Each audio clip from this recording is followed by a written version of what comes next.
অফলাইনে ক্লাস শুরু হয়ে গেলে অনলাইন ক্লাস কার্যক্রম বন্ধ থাকবে কারণ হচ্ছে অনলাইনে হয়তো আপনাদের যাদের নেটের সমস্যা নাই তাদের জন্য যে অনলাইনের ক্লাস কোনো রকম কোনো সমস্যা হওয়ার কথা না, ওগুলো শুরু করে দিবেন ইনশাআল্লাহ। আমাদের স্বার্থেই আমরা করব। আর আজকে হচ্ছে জ্যামিতির 1 নাম্বার লেকচার। 29 অক্টোবর যদি 43তম বিসিএস পরীক্ষা হয়, আমার কাছে মনে হচ্ছে হবে না, কিন্তু আমরা হবে এই টার্গেট নিয়ে আগাবো। সেক্ষেত্রে হচ্ছে আপনাদের অফলাইনে ক্লাস শুরু হয়ে গেলে আপনাদের রেগুলার প্রতিদিনে হয়তো ক্লাস করতে হতে পারে আপনাদের শেষ করার জন্য। কিছু করার নাই, করোনা কালে আসলে এই ব্যাচটা যেখানে আমাদের অন্যান্য বিসিএস এ প্রায় 1215 স্টুডেন্টও থাকে, সেখানে 43তমতে করোনার ভিতরে আমরা পড়ে গেছি, স্টুডেন্ট সংখ্যাও কম ভর্তি হয়েছে, মনে হয় 3 হবে।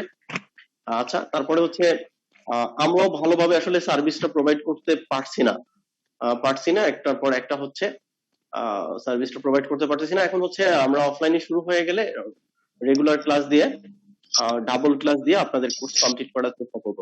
আর প্রাইমারি যারা আছেন আপনাদের কোর্সের অল্প কিছু সংখ্যক ক্লাস বাকি আছে, অল্প কিছু, সেটা আমরা 11 তারিখের পরে অফলাইনে হলে তো হবেই। আজকে তো জ্যামিতির ক্লাস এদের সাথে করবেন একসাথে।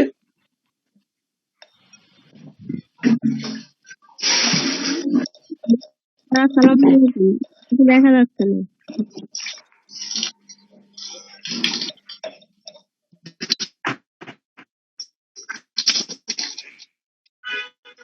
পরীক্ষা কবে হবে?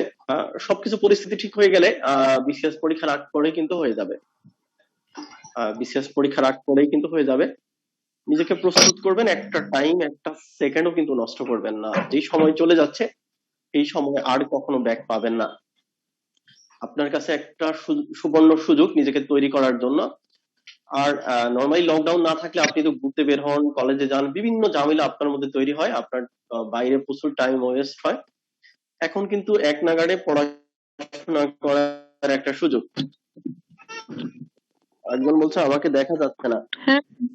কে কয় আমার দেখা যাচ্ছে না? দেখা যাচ্ছে তো?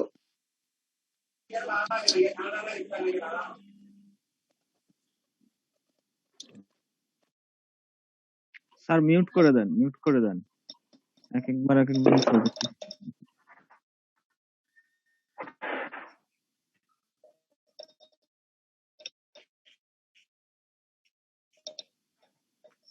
দেখা যাচ্ছে না?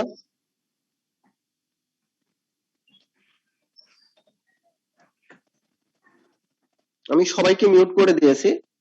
মিউট না করলে হচ্ছে কেউ যখন এক করে উঠে একটু আওয়াজ করে তখন ওই ক্যামেরাটা তার কাছে চলে যায়, তখন তার হয়তো ভিডিও অফ করা সেখানে চলে যায় বলে তাৎক্ষণিক হয়তো এই যে 1 সেকেন্ড 2 সেকেন্ডের জন্য আমাকে দেখা যায় না, সে কারণে সবাইকে মিউট করে দিয়েছি।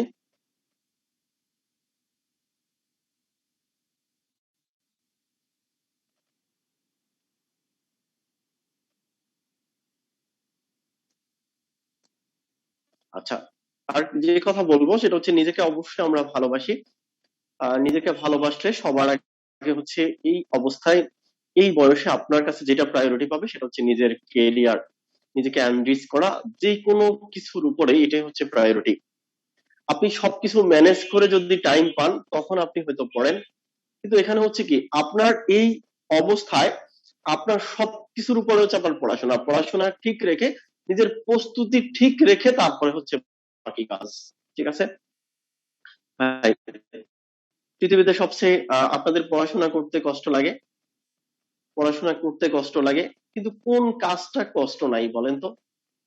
আপনি মোবাইল টিপতেছেন, ফেসবুক ইউজ করতেছেন, সেটাও কিন্তু কষ্ট। বেকার থাকাও অনেক বেশি কষ্টের।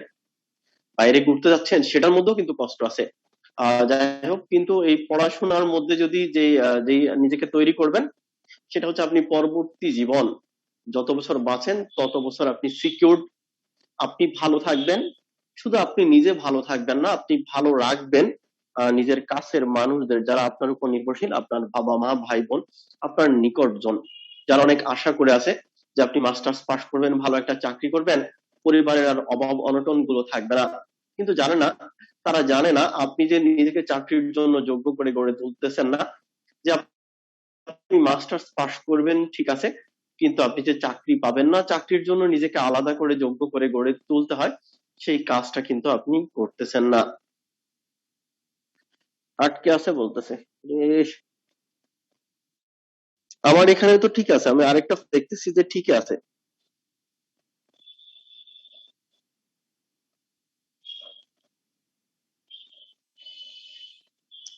আপনার যে বলতেছেন আটকে গেছে, তার নিজের নেটওয়ার্কের সমস্যা, তার নিজের নেটওয়ার্কের সমস্যা। আচ্ছা, শুরু করি, কথা না বাড়াই। জ্যামিতি, জ্যা শব্দের অর্থ হচ্ছে ভূমি, মিতি শব্দের অর্থ পরিমাপ। আমরা ছোটবেলায় পড়ছিলাম জ্যা শব্দটি ভূমি, আর মিতি শব্দের অর্থ হচ্ছে পরিমাপ। পরিমাপ তার মানে হচ্ছে জ্যামিতি শব্দের অর্থ হচ্ছে ভূমির পরিমাপ।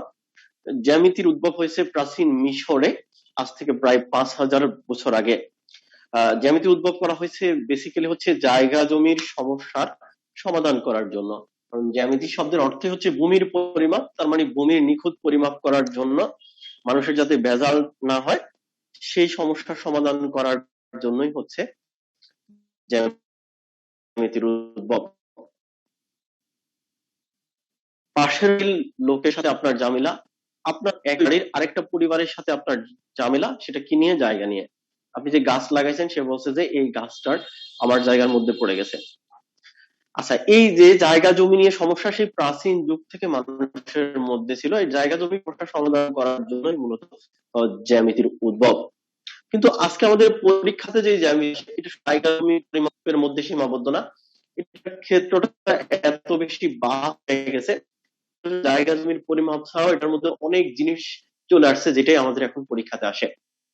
আচ্ছা, জ্যামিতির অনেক ডিপ জিনিস আসে, সেটা অতটুকু আমাদের লাগবে না, পরীক্ষার জন্য যতটুকু লাগে ততটুকু 30% 40% দেওয়ার চেষ্টা করবো। পুরোটা দিতে গেলে জ্যামিতির উপর ক্লাস দিতে হবে 10টা, লেকচার প্ল্যানে ক্লাস দেওয়া আছে 3টা না 4টা এরকম। ঠিক আছে। যাই হোক, তারপর হচ্ছে যতটুকু দেওয়া যায়, আর বাকিটা হচ্ছে আপনি নিজ দায়িত্বে পড়াশোনা করবেন, আর পড়াশোনা করে নিচেটা কভার করবেন।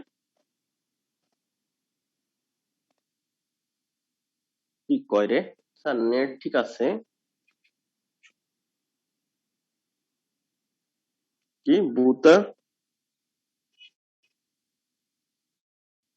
কি কয় বিবি মরিয়ম, আপনি কি বলছেন বুঝতেছি না, একটা ওয়ার্ড লিখছেন ওটা আমি বুঝতেছি না।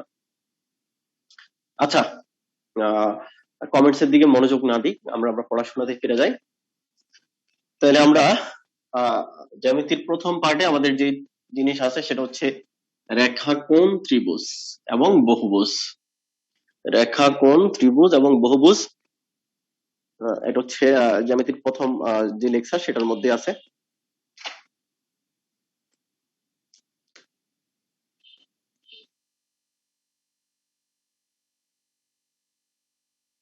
আমরা কোণ দিয়ে শুরু করি।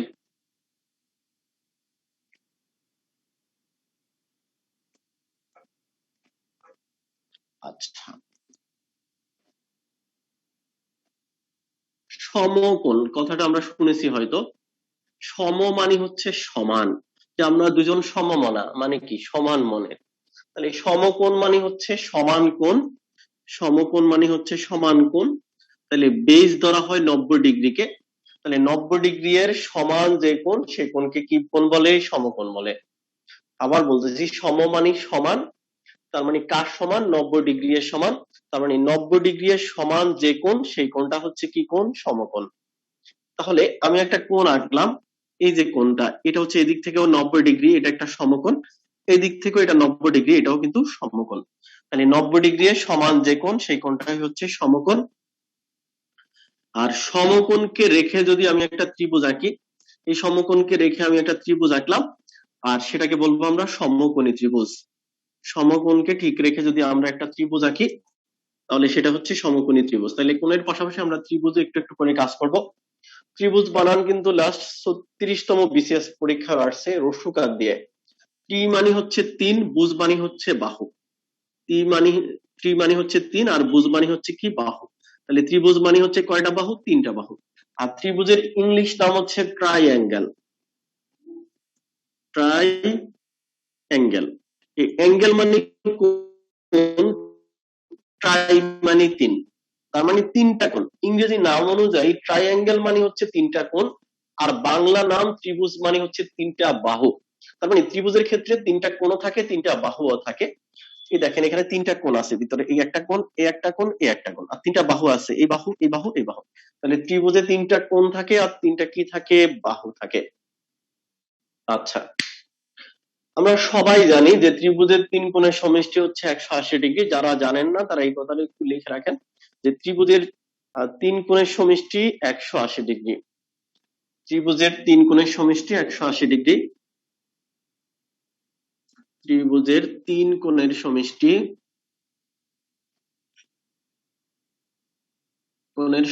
180 ডিগ্রি। তাহলে জ্যামিতিক ফর্মুলা অনুযায়ী যে কোনো ত্রিভুজের 3 কোণের সমষ্টি হচ্ছে 180 ডিগ্রি। লেখা ঝাপসা, আপনার নেট দুর্বল হলে লেখা ঝাপসা আসবে। গ্যালাক্সি J5, আপনার নাম ঠিক করেন আগে। আচ্ছা, তার মানে হচ্ছে বলছিলাম যে ত্রিভুজের 3 কোণের সমষ্টি 180 ডিগ্রি। দেখেন এই যে ত্রিভুজটা যদি আঁকি, এটা 3 কোণের সমষ্টিও 180 ডিগ্রি। ত্রিভুজকে যদি আমরা এইভাবে আঁকি তবুও 3 কোণের সমষ্টি 180 ডিগ্রি। ত্রিভুজ যদি অনেক ছোট করে আঁকি তবুও 3 কোণের সমষ্টি 180 ডিগ্রি। আর ত্রিভুজটা যদি এই বাংলাদেশের সমান হয় তবুও জ্যামিতিক ফর্মুলা অনুযায়ী 3 কোণের সমষ্টি হচ্ছে 180 ডিগ্রি। তাহলে সমকোণী বলি আর সূক্ষ্মকোণী বলি আর স্থূলকোণী বলি, যে কোনো ত্রিভুজ বললেই 3 কোণের সমষ্টি হচ্ছে কত ডিগ্রি, 180 ডিগ্রি। আচ্ছা, তাহলে সম মানে হচ্ছে কি, সমান। তাহলে সমকোণ মানে হচ্ছে সমান কোণ। তাহলে 90 ডিগ্রি এর সমান যে কোণ সেই কোণটা হচ্ছে কি কোণ, সমকোণ। সমকোণকে রেখে যদি একটা সমকোণকে রেখে যদি আমি ত্রিভুজ আঁকি তাহলে সেটাই হচ্ছে সমকোণী ত্রিভুজ। তাহলে এটাকে যদি আমরা বলি এ, এটা যদি বি হয় তাহলে এটা সি, এ বি সি একটা সমকোণী ত্রিভুজ যেখানে একটা কোণ হচ্ছে 90 ডিগ্রি। আচ্ছা, আমি একটু আগে বলছিলাম ত্রিভুজের 3 কোণের সমষ্টি হচ্ছে 180 ডিগ্রি। তাহলে ত্রিভুজের 3 কোণের সমষ্টি 180 ডিগ্রি, আর সমকোণী ত্রিভুজের একটা কোণের মান হচ্ছে 90 ডিগ্রি। তাহলে 180 ডিগ্রি হচ্ছে 3টা কোণের সমষ্টি, আর একটা কোণ, সমকোণী ত্রিভুজের একটা কোণ 90 ডিগ্রি, তাহলে বাকি 2টা কোণের সমষ্টি হচ্ছে 90 ডিগ্রি। তাহলে এই কোণ আর এই কোণ মিলে 90 ডিগ্রি হবে, কারণ 3 কোণের সমষ্টি 180 ডিগ্রি, আর এখানে একটা কোণ যদি সমকোণী ত্রিভুজের একটা কোণ 90 ডিগ্রি হয় তাহলে বাকি 2টা কোণের সমষ্টি হচ্ছে 90 ডিগ্রি। তাহলে বাকি 2টা কোণের সমষ্টি কিন্তু সমকোণ, সমষ্টি সমকোণ। তাহলে পরীক্ষা যদি প্রশ্ন আসে সমকোণী ত্রিভুজের সমকোণ ব্যতীত বাকি 2টা কোণের সমষ্টি কি কোণ, সেটা কিন্তু সমকোণ 90 ডিগ্রি, ঠিক না? কিন্তু যদি আসে এরকম সমকোণী ত্রিভুজের সমকোণ ব্যতীত বাকি 2টা কোণ কি কোণ, বাকি 2টা কি কোণ, সূক্ষ্ম কথা শুনি যে নির্বাচনের সময় বলা হয় যে সূক্ষ্ম কারচুপির মাধ্যমে নির্বাচনের ফলাফল পাল্টে দেওয়া হয়েছে। সূক্ষ্ম মানে হচ্ছে ছোট, এত ক্ষুদ্র আকারে করেছে যে আমরা খালি চোখে ঠিক বুঝে উঠতে পারি নাই। তাহলে সূক্ষ্ম মানে হচ্ছে ছোট। বলছিলাম বেজ হবে সব সময় কত ডিগ্রি, 90 ডিগ্রি। তাহলে সূক্ষ্ম মানে ছোট, কার থেকে ছোট, 90 ডিগ্রি থেকে ছোট। তাহলে 90 ডিগ্রি থেকে ছোট যে কোণ সে কোণ হচ্ছে সূক্ষ্মকোণ। তাহলে 90 ডিগ্রি থেকে ছোট যে কোণ সে কোণ হচ্ছে সূক্ষ্মকোণ।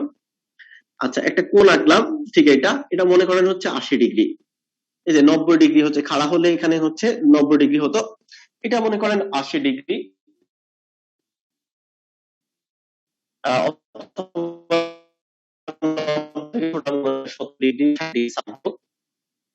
তাহলে 90 থেকে ছোট যে কোণ সে কোণ হচ্ছে সূক্ষ্মকোণ। তাহলে 80 ডিগ্রি কোণকে কি কোণ, 89 ডিগ্রি কোণকে কি কোণ বলে, সূক্ষ্মকোণ বলে। ডিগ্রি হয়, তাহলে এই বাকি 3 কোণের সমষ্টি হচ্ছে 180 ডিগ্রি। তাহলে এই 80 ডিগ্রি বাদ দিলে বি কোণ আর সি কোণ মিলে কত ডিগ্রি হবে, 100 ডিগ্রি হবে, ঠিক না? আচ্ছা, বি কোণ আর সি কোণ মিলে, বি কোণ আর সি কোণ মিলে হচ্ছে কত ডিগ্রি হবে, 100 ডিগ্রি হবে। তাহলে দেখেন সূক্ষ্মকোণী ত্রিভুজের প্রত্যেকটা কোণে সূক্ষ্মকোণ, প্রত্যেকটা কোণে 90 থেকে ছোট। তাহলে বলেন তো বি কোণ আর সি কোণ দুইটা কোণ মিলে হচ্ছে 180 ডিগ্রি, কিন্তু দুইটা কোণ সিঙ্গেল সিঙ্গেল হচ্ছে 90 থেকে কি ছোট। আচ্ছা, অ্যাটেনশন প্লিজ। তাহলে আপনারা একটু খেয়াল করেন সমকোণী ত্রিভুজের একটা কোণ সমকোণ, বাকি 2টা কোণ সূক্ষ্মকোণ। আর সূক্ষ্মকোণী ত্রিভুজের প্রত্যেকটা কোণেই কিন্তু সূক্ষ্মকোণ। যদি পরীক্ষার প্রশ্ন আসে সূক্ষ্মকোণী ত্রিভুজের সমকোণ কয়টা, নাই, একটাও না। সূক্ষ্মকোণী ত্রিভুজের সূক্ষ্মকোণ কয়টা, তিনটা, ঠিক আছে। স্থূল, মোটা, অনেক সময় বলি না যে মেয়েটা না স্থূলকার, স্থূল মানে কি, মোটা। তাহলে স্থূল মানে মোটা, কাপ থেকে মোটা, কাপ থেকে মোটা, 90 থেকে মোটা, আমি বলছিলাম বেজ হবে হচ্ছে 90°। তাহলে 90 থেকে মোটা মানে বড়, তাহলে 90 থেকে মোটা যে কোণ, বড় যে কোণ, সেই কোণটাই হচ্ছে স্থূলকোণ। আচ্ছা, মোটা হওয়ারও তো একটা লিমিট আছে। একটা মেয়ে যদি চায় যে একেবারে এখান থেকে শুরু করে এখান পর্যন্ত মোটা হবে, পারবে না, এতটুকু আসলেই কিন্তু সে মরে যাবে। তার মানে স্থূল বা মোটা হওয়ারও কিন্তু একটা লিমিট আছে। তাহলে লিমিট হচ্ছে সে 90 থেকে মোটা হবে, কিন্তু ছোট হবে কার থেকে, 180 থেকে। দেখেন স্থূল মানে হচ্ছে মোটা বা বড়, মনে করেন এটা হচ্ছে আমার 110°, তাহলে 90 থেকে বড় যে কোণ সেই কোণটাই হচ্ছে স্থূলকোণ। আর স্থূলকোণকে রেখে যদি আমরা একটা ত্রিভুজ আঁকি, স্থূলকোণকে রেখে যদি আমরা একটা ত্রিভুজ আঁকি তাহলে সেটাই হচ্ছে স্থূলকোণী ত্রিভুজ। স্থূলকোণকে রেখে যদি একটা ত্রিভুজ আঁকি তাহলে সেটাই হচ্ছে স্থূলকোণী ত্রিভুজ। স্থূলকোণী ত্রিভুজের স্থূলকোণ কয়টা, একটা, বাকি দুইটা কোণ কিন্তু সূক্ষ্মকোণ, বাকি দুইটা কোণের সমষ্টিও সূক্ষ্মকোণ। কারণ স্থূলকোণী ত্রিভুজের তিন কোণের সমষ্টি 180°, একটা কোণ নিজেই 110°, তাহলে বাকি দুইটা কোণের সমষ্টি কিন্তু 70°।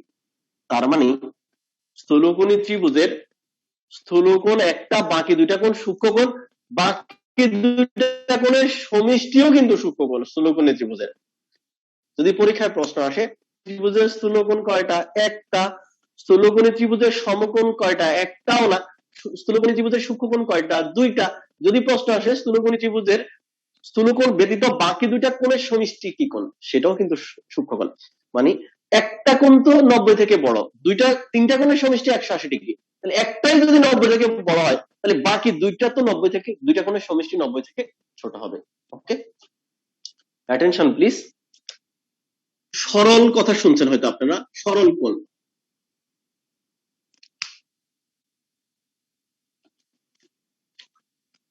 সরল মানে আসলে সোজা। আপনারা অনেকেই বলেন যে রাসেল স্যার হচ্ছে সোজা মানুষ, আর কেউ বলেন হচ্ছে সরল মানুষ। তার মানে সরল যেই কথা, সোজাও কিন্তু সেই কথা।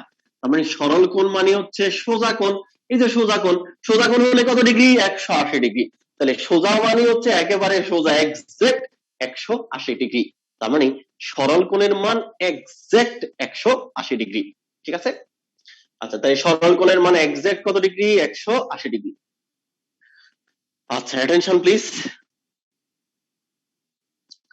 এবার প্রবৃদ্ধ কোণ নাম শুনেছেন হয়তো, প্রবৃদ্ধ কোণ। পরে বেসিক থেকে আমরা আস্তে আস্তে আর একটু গভীরে যাব। প্রবৃদ্ধ, বৃদ্ধ হয়ে গেছে। আচ্ছা, মানুষ সরল কখন হয়, সরল কখন হয়, বৃদ্ধ যখন হয়ে যায় তারপরেই কিন্তু কি হয়, সরল হয়ে যায়, বা নামাজ কালাম পড়ে, মসজিদে যায়, যাই হোক। তার মানে এই দেখেন সরল হয়েছে, সরল হওয়ার পরে এবার সে কখন হয়েছে, ঠিক বৃদ্ধ হওয়ার ঠিক আগেই সে সরল হয়ে গেছে। তার মানে বৃদ্ধ যখন হচ্ছে তখনই সে সরল হয়ে গেছে। তার মানে প্রবৃদ্ধ, প্রবৃদ্ধ কোণের মান হচ্ছে বৃদ্ধ হয়ে গেছে, কত থেকে বড় হবে, 180 থেকে বড় হবে। তাহলে 180 থেকে বড় যে কোণ সেটাই হচ্ছে বৃদ্ধ কোণ, মানে প্রবৃদ্ধ কোণ। তাহলে 181° কোণ কি কোণ, প্রবৃদ্ধ কোণ। 190° কি কোণ, প্রবৃদ্ধ কোণ। আচ্ছা, বৃদ্ধ হওয়ার পরেও তো বাঁচার একটা লিমিট আছে, আছে না ভাই? তাহলে প্রবৃদ্ধ কোণেরও একটা লিমিট আছে, সেটা হচ্ছে 180 থেকে বড় কিন্তু 360 থেকে ছোট। হ্যাঁ, 1 নাম্বার লেকচার, জ্যামিতির 1 নাম্বার লেকচার। এই খামাকা কেন এই যে এরিয়া করেন, কমেন্টস করেন, মনোযোগ নষ্ট হয়। আচ্ছা, তাহলে প্রবৃদ্ধ কোণের মান হচ্ছে 180 থেকে কি বড় কিন্তু 360 থেকে কি ছোট। তাহলে এবার একটু খেয়াল করেন, আপনাদের মনোযোগ আকর্ষণ করতেছি যে প্রবৃদ্ধ কোণের মান 180 থেকে বড় কিন্তু 360 থেকে ছোট। মনোযোগ আকর্ষণ করতেছি। আচ্ছা, 253° কোণকে কি কোণ বলে, প্রবৃদ্ধ কোণ বলে। 180 থেকে বড়, 180 থেকে বড় 253° কোণকে কি কোণ বলে, প্রবৃদ্ধ কোণ বলে। 153° কোণকে কি কোণ বলে, প্রবৃদ্ধ কোণ বলে না। 153 কিন্তু 180 থেকে ছোট, বাট 90 থেকে বড়, তখন 153° কি কোণ হচ্ছে স্থূলকোণ, আর শুধু 53° কোণ হচ্ছে সূক্ষ্মকোণ। দেখেন 53 ডিগ্রি কিন্তু 90 থেকে ছোট, ছোট মানে হচ্ছে সূক্ষ্মকোণ, ঠিক আছে? তার মানে যদি বলি শুধু 53 ডিগ্রি কোণ হচ্ছে সূক্ষ্মকোণ, 153 ডিগ্রি কোণ হচ্ছে স্থূলকোণ, 253 ডিগ্রি 180 থেকে বড় মানে হচ্ছে প্রবৃদ্ধ কোণ, আর 353 ডিগ্রি যদি বলি তাহলে সেটাই হচ্ছে প্রবৃদ্ধ কোণ। 180 থেকে বড় আমি 252 আর 221 223 যাই বলি না কেন সেটাই হচ্ছে প্রবৃদ্ধ কোণ। আচ্ছা, আশা করি ক্লিয়ার। আর পরীক্ষার জন্য যেটা দরকার সেটা হচ্ছে পূরক কোণ এবং সম্পূরক কোণ। সবাই একটু লিখেন পূরক কোণ, পূরক কোণ, পূরক কোণ।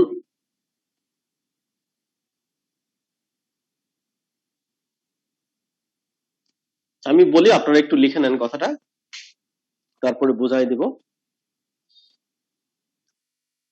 কত নাম্বার লেকচার? জ্যামিতির 1 নাম্বার লেকচার চলে আপনাদের, জ্যামিতি অনুযায়ী সেটা 1 নাম্বার লেকচার। আচ্ছা, পূরক কোণ লিখবেন পাশাপাশি অবলিক সন্নিহিত। পাশাপাশি সন্নিহিত কিন্তু একই কথা, পাশাপাশি অবলিক সন্নিহিত। তাহলে একটু পরে বলবো সন্নিহিত কোণ কি।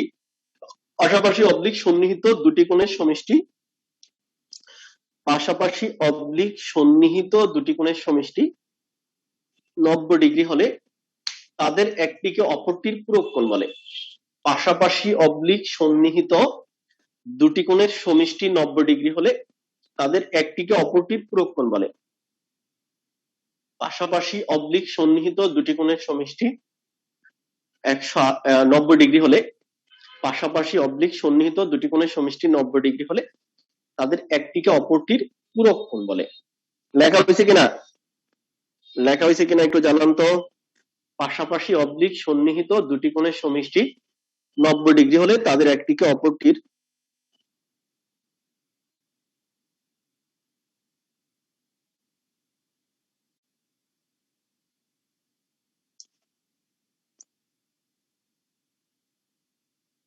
একজন লিখছে সূক্ষ্মকোণে সমকোণ ইনক্লুড হবে, কি কথা বলছেন? যেহেতু 180 ডিগ্রি বলছেন সূক্ষ্মকোণে, এই মাইয়া 180 ডিগ্রি বুঝি সূক্ষ্মকোণ, সরল কোণ কইছি রে।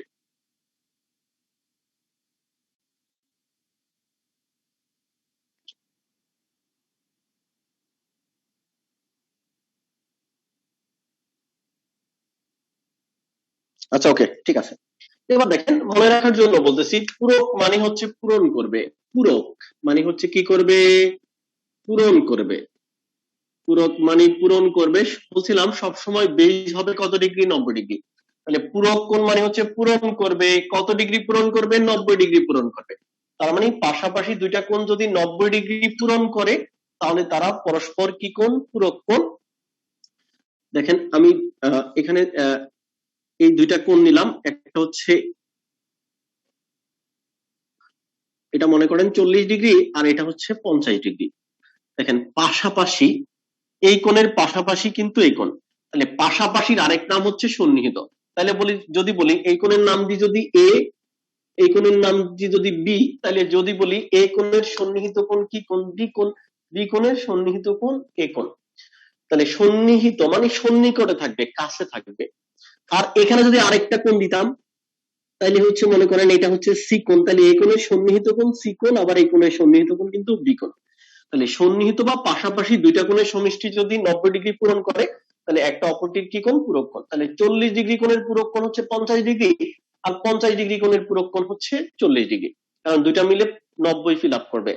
তাহলে 90 ডিগ্রি কোণের পূরক কোণ কত? 0 ডিগ্রি, আর 0 ডিগ্রি কোণের পূরক কোণ হচ্ছে 90 ডিগ্রি, কারণ দুইটা কোণ মিলে 90 ডিগ্রি ফিল আপ করবে। 30 ডিগ্রি কোণের পূরক কোণ হচ্ছে 60 ডিগ্রি, 60 ডিগ্রি কোণের পূরক কোণ হচ্ছে 30 ডিগ্রি, 45 ডিগ্রি কোণের পূরক কোণ হচ্ছে 45 ডিগ্রি, 1 ডিগ্রি কোণের পূরক কোণ হচ্ছে 89 ডিগ্রি, কারণ দুইটা কোণ মিলে 90 ডিগ্রি ফিল আপ করবে। ঠিক আছে? আচ্ছা, অ্যাটেনশন প্লিজ, এতটুকু লেখা হয়েছে কিনা? এবার সম্পূরক কোণ লেখেন। পূরক কোণ থেকে একটা প্রশ্ন আসছে 38তম বিসিএস পরীক্ষায়, সেটা আমরা করাবো। তার আগে আপনারা একটু সম্পূরক কোণটা লিখে রাখেন। সম্পূরক কোণ, সম্পূরক কোণ লিখবেন পাশাপাশি অবলিক সন্নিহিত দুটি কোণের সমষ্টি 180 ডিগ্রি হলে, পাশাপাশি অবলিক সন্নিহিত দুটি কোণের সমষ্টি 180 ডিগ্রি হলে তাদের একটিকে অপরটির সম্পূরক কোণ বলে। পাশাপাশি অবলিক সন্নিহিত দুটি কোণের সমষ্টি 180 ডিগ্রি হলে তাদের একটিকে অপরটির সম্পূরক কোণ বলে। পাশাপাশি অবলিক সন্নিহিত দুটি কোণের সমষ্টি 180 ডিগ্রি হলে তাদের একটিকে অপরটির কি বলে? সম্পূরক কোণ বলে। বলছিলাম যে পূরক মানে পূরণ করবে, কত পূরণ করবে? 90 ডিগ্রি পূরণ করবে। আর সম্পূরক, আপনি বলেন না যে ব্যবসাটাকে সম্প্রসারণ করতেছি, মানে বড় করতেছি, তাহলে সম্পূরক মানে হচ্ছে সম্প্রসারণ করবে। তাহলে কত থেকে সম্প্রসারণ করবে? 90 থেকে সম্প্রসারণ করবে। তাহলে 90 থেকে সম্প্রসারণ করে সেটা করে ফেলবে হচ্ছে কত? 180 ডিগ্রি। তাহলে সম্পূরক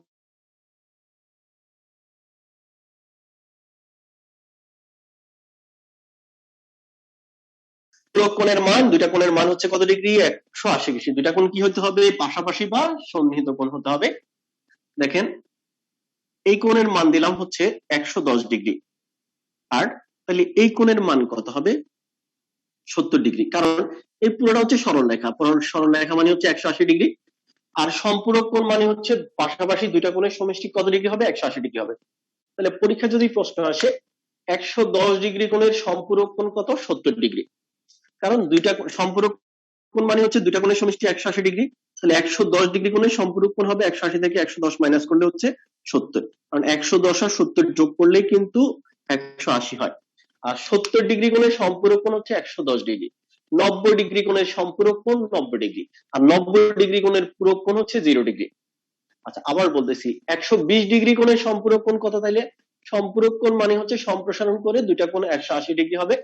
তাহলে তাহলে 120 ডিগ্রি কোণের সম্পূরক কোণ হচ্ছে 60 ডিগ্রি। কারণ 120 আর 60 যোগ করলে কত হবে? 180 হবে। আশা করি বুঝতেছেন, এগুলো তো আসলে সিম্পল জিনিস। এবার দেখেন লিখবেন কোন কোণের মান 38তম বিসিএস পরীক্ষা আসছে, কোন কোণের মান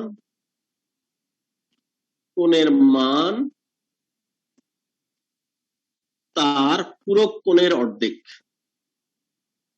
কোন কোণের মান তার পূরক কোণের অর্ধেক, তার পূরক কোণের অর্ধেক। কোন কোণের মান তার পূরক কোণের অর্ধেক লিখতে হবে কোনটির মান কত, মানে কোনটির মান কত, মানে কোনটার মান কত। যে কোন কোণের মান তার পূরক কোণের অর্ধেক, তাহলে কোনটির মান কত? কোনটির মানে এখানে হুইজ বোঝা না, এখানে কোনটির মানে হচ্ছে অ্যাঙ্গেল বোঝাইছে। কোনটির মান কত, তাহলে কোনটির মান কত?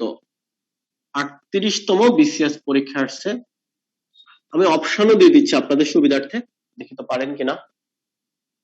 30 ডিগ্রি, অপশন খ তে দিলাম হচ্ছে 45 ডিগ্রি, অপশন গ তে দিলাম 60 ডিগ্রি, অপশন গ তে দিলাম হচ্ছে 90 ডিগ্রি।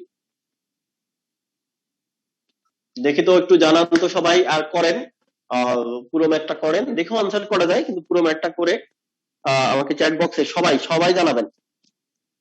1 মিনিট সময় দিলাম, আমি একটু পানি খেয়ে আসি, এর মধ্যে আপনারা করেন। কোন কোণের মান তার পুরো কোণের অর্ধেক, কোনটির মান কত হবে? 38তম বিসিএস পরীক্ষা আসছে।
হচ্ছে 0 ডিগ্রি।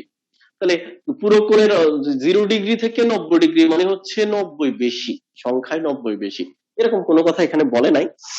বিস্তারিত যদি আমি করে দিই, তাহলে দেখেন কোণ আর পুরো কোণ মিলে কত ডিগ্রি ফিল আপ হবে? 90 ডিগ্রি ফিল আপ হবে। তাহলে ধরি বা মনে করি, ধরি কোণের মান হচ্ছে কত?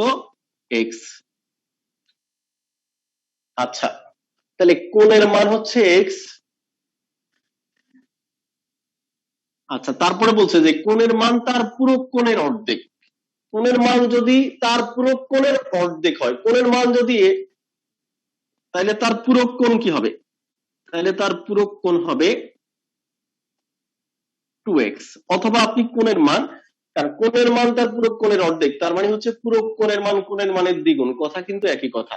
দেখেন, আমি বেতন পাই 10,000 টাকা, আপনি বেতন পান 5,000 টাকা, তাহলে আমার 10,000 টাকা আপনার 5,000 টাকার কি দ্বিগুণ। অথবা আপনি বলতে পারেন আমার 5,000 টাকা আপনার 10,000 টাকার অর্ধেক। কোণের মান পুরো কোণের অর্ধেক আর পুরো কোণের মান কোণের মানের দ্বিগুণ, কথা কিন্তু সেম।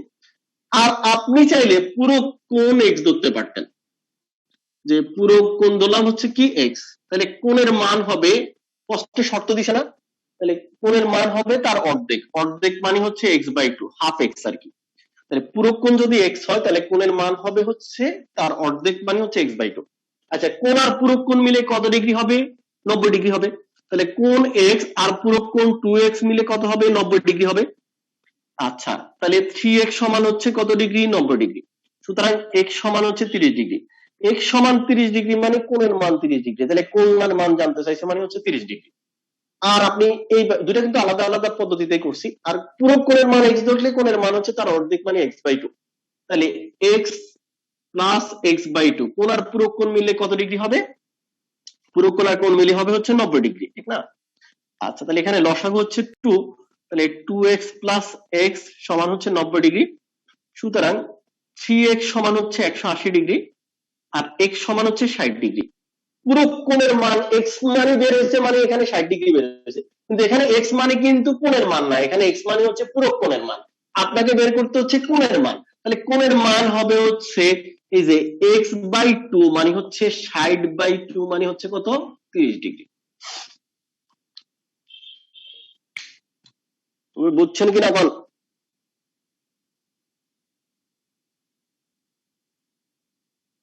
হ্যাঁ, 90 মাইনাস x দিয়েও করা যায়, একই কথাই হলো।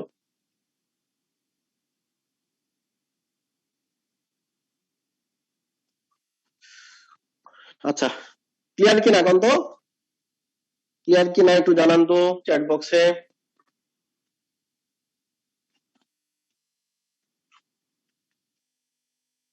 যদি বলতো কোন কোণের মান তার পুরো কোণের সমান, তখন উত্তর হচ্ছে কি হতো? 45 ডিগ্রি হতো।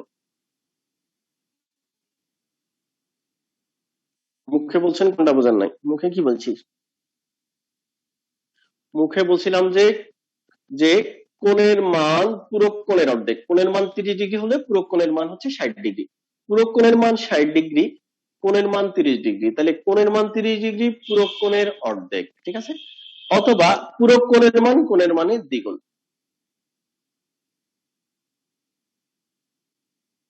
নবির উদ্দিনেরও এগুলার ব্যাখ্যা দিয়েছি। 90 এর হাফ মানে হচ্ছে 45 ডিগ্রি, তখন কোণের মান আর তার পুরো কোণের মান তো সমান হয়। এখানে বলছে না কোণের মান পুরো কোণের অর্ধেক, কোণের মান আর পুরো কোণ যদি সমান হইতো তখন উত্তর 45 ডিগ্রি হতো, এটা ব্যাখ্যা দিছি।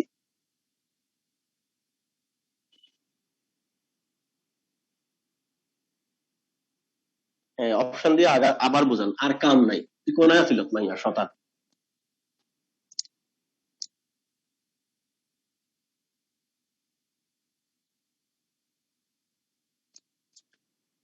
আচ্ছা, চলে যাই। মনোযোগ দেন না, শুয়ে শুয়ে ক্লাস করেন তো। হয়তো অনলাইনের জন্য আপনাদের আজকেই লাস্ট ক্লাস, 11 তারিখ থেকে আমরা অফলাইন শুরু করব, হচ্ছে কথা।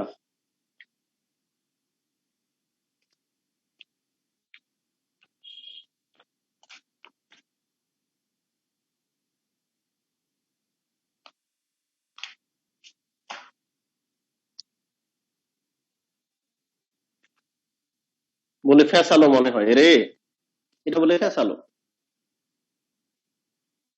কেন জানি মনে হয় তোরা হড়ালাই করতে কইছে রে, গ্যালাক্সি J5 তোরা হড়ালাই করতে কইছে কে, তুই কামে কাজে লাগি যা, ঠিক আছে? তোরা হড়ালাই করতে এখানে আইতে কইছে কে? এতভাবে ব্যাখ্যা দেওয়ার পরে দিকে বুঝদি না, হড়ালা ছাড়ি দে।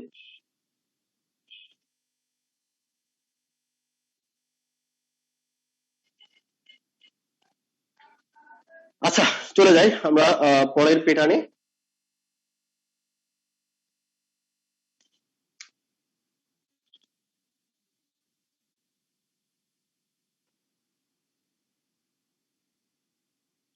আমরা ছোটবেলায় শিখছিলাম, আমরা ছোটবেলায় কি তুই কিভাবে কইতো রে হলা, তুই যে এটা কথা কইছ এটা আমি কতভাবে ব্যাখ্যা দিছি, তখন মনোযোগ দিস না কা? আচ্ছা দেখেন, ত্রিভুজ আমরা ছোটবেলায় পড়ছিলাম যে ত্রিভুজ হচ্ছে বাহু বেদে 3 প্রকার। আর কোন বেদে 3 প্রকার ছোটবেলায় পড়ছিলাম? আচ্ছা বাহু বেদে 3 প্রকার, সেটা হচ্ছে সমবাহু, সমদ্বিবাহু। আচ্ছা মজাই করি আসলে, নরমালি অফলাইনের মজাগুলো অনলাইনে হয়তো অনেকে বোঝে না, মনে হয় সিরিয়াস। বাহু বেদে 3 প্রকার, কোন বেদে 3 প্রকার, অথবা মনের মধ্যে পরিমণি ঘুরে, ঠিক না? এই কারণে লেখাপড়া মাথায় ঢুকে না, মনোযোগ দেন না। আমরা একটা গোপন সূত্রে জানতে পারলাম যে জুয়েল স্যার, শাকাও স্যার এদের সাথে নাকি পরিমণির যোগাযোগ ছিল। এখন এরা খুব আতঙ্কের মধ্যে আছে, এরা খুব আতঙ্কের মধ্যে আছে, কোন সময় আবার অভিযান হয়। আচ্ছা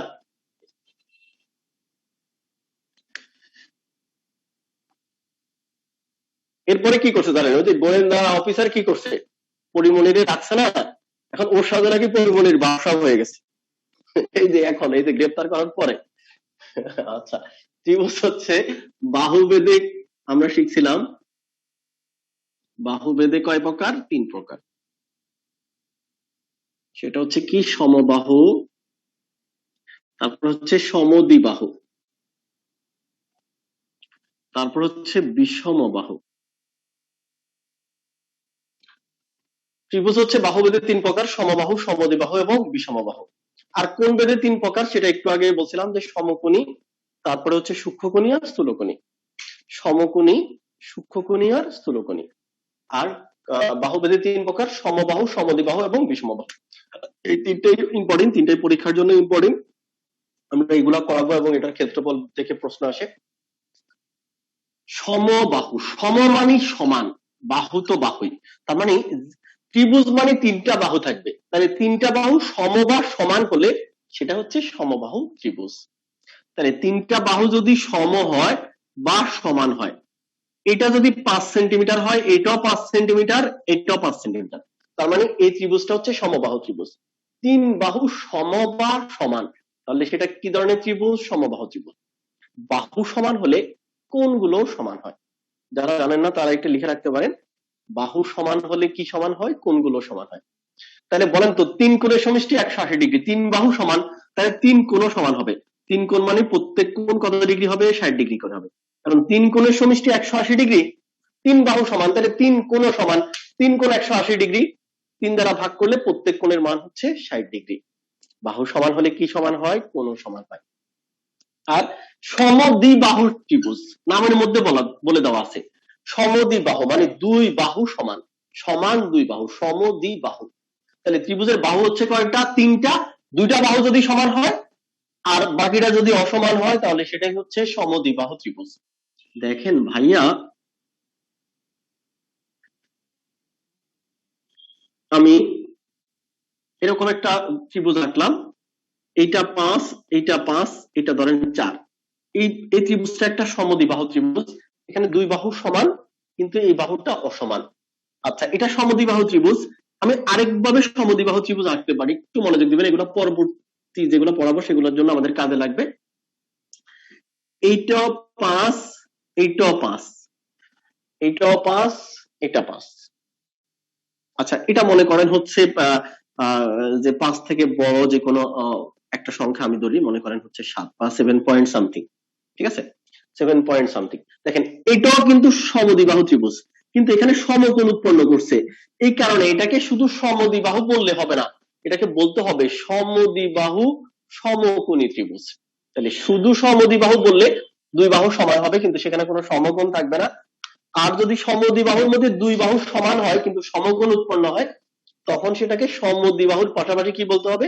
সমদ্বিবাহু সমকোণী ত্রিভুজ। ওকে, আচ্ছা, এরপর হচ্ছে বিষমবাহু ত্রিভুজ। তিন বাহুই হচ্ছে অসমান। তিন বাহু হচ্ছে কি? অসমান। আচ্ছা, তিন বাহু অসমান, এটা হচ্ছে 2, এটা হচ্ছে 5, এটা হচ্ছে মনে করেন হচ্ছে 4। আচ্ছা দেখেন, তিন বাহু অসমান, তার মানে এটা হচ্ছে বিষমবাহু ত্রিভুজ। আচ্ছা, আবার সমকোণী ত্রিভুজকেও আপনি এক ধরনের বিষমবাহু ত্রিভুজ বলতে পারেন।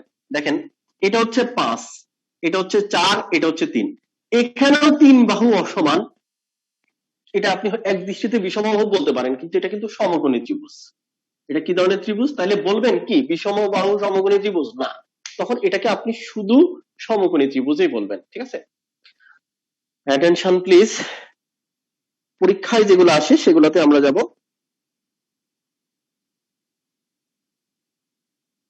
সমদ্বিবাহুটা বলতেছি আবার, যে সমদ্বিবাহু মানে হচ্ছে দুই বাহু সমান হবে, আর সমদ্বিবাহুর মধ্যে দুই বাহুর যদি দুই বাহু সমান হয়ে একটা কোণ যদি 90 ডিগ্রি হয় তখন এটাকে সমদ্বিবাহুর পাশাপাশি সমকোণী বলতে হবে।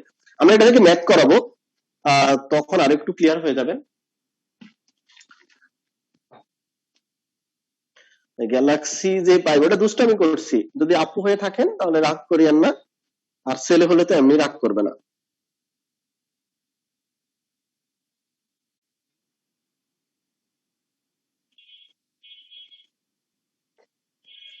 আচ্ছা,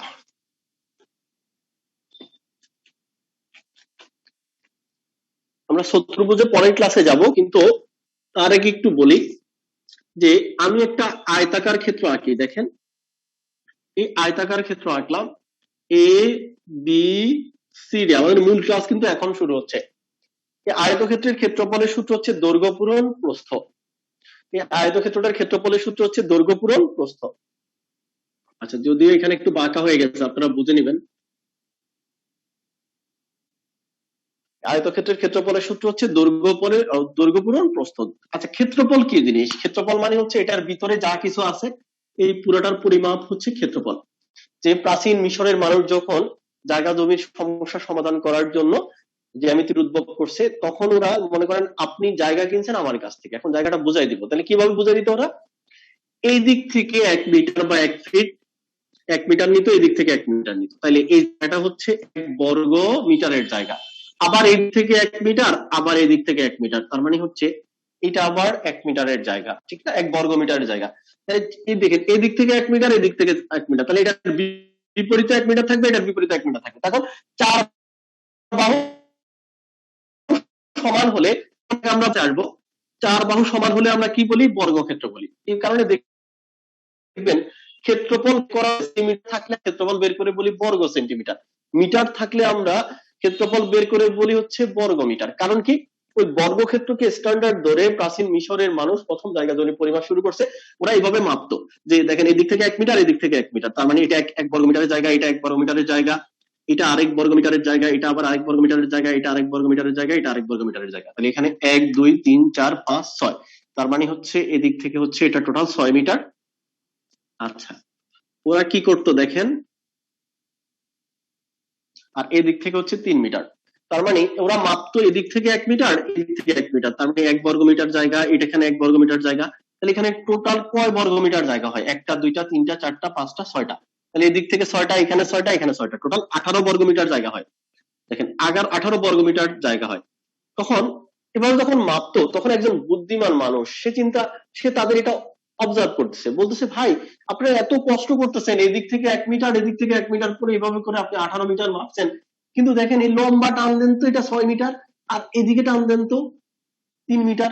এই দেখেন আপনি 1 ফিট 1 ফিট করে যেরকম বর্গক্ষেত্র বানাইছেন 18টা, 18 বর্গ মিটার জায়গা, কিন্তু আপনি 6 এর সাথে 3 গুণ করলে যে 18 হয়, এই 6 এর সাথে 3 গুণ করে যে 18 হয়, তার মানে এই আপনি এই দৈর্ঘ্য আর প্রস্থ যদি গুণ করেন তাহলেই কিন্তু এরকম ছোট ছোট করে 1 ফিট 1 ফিটের ঘর বের হবে টোটাল 18টা।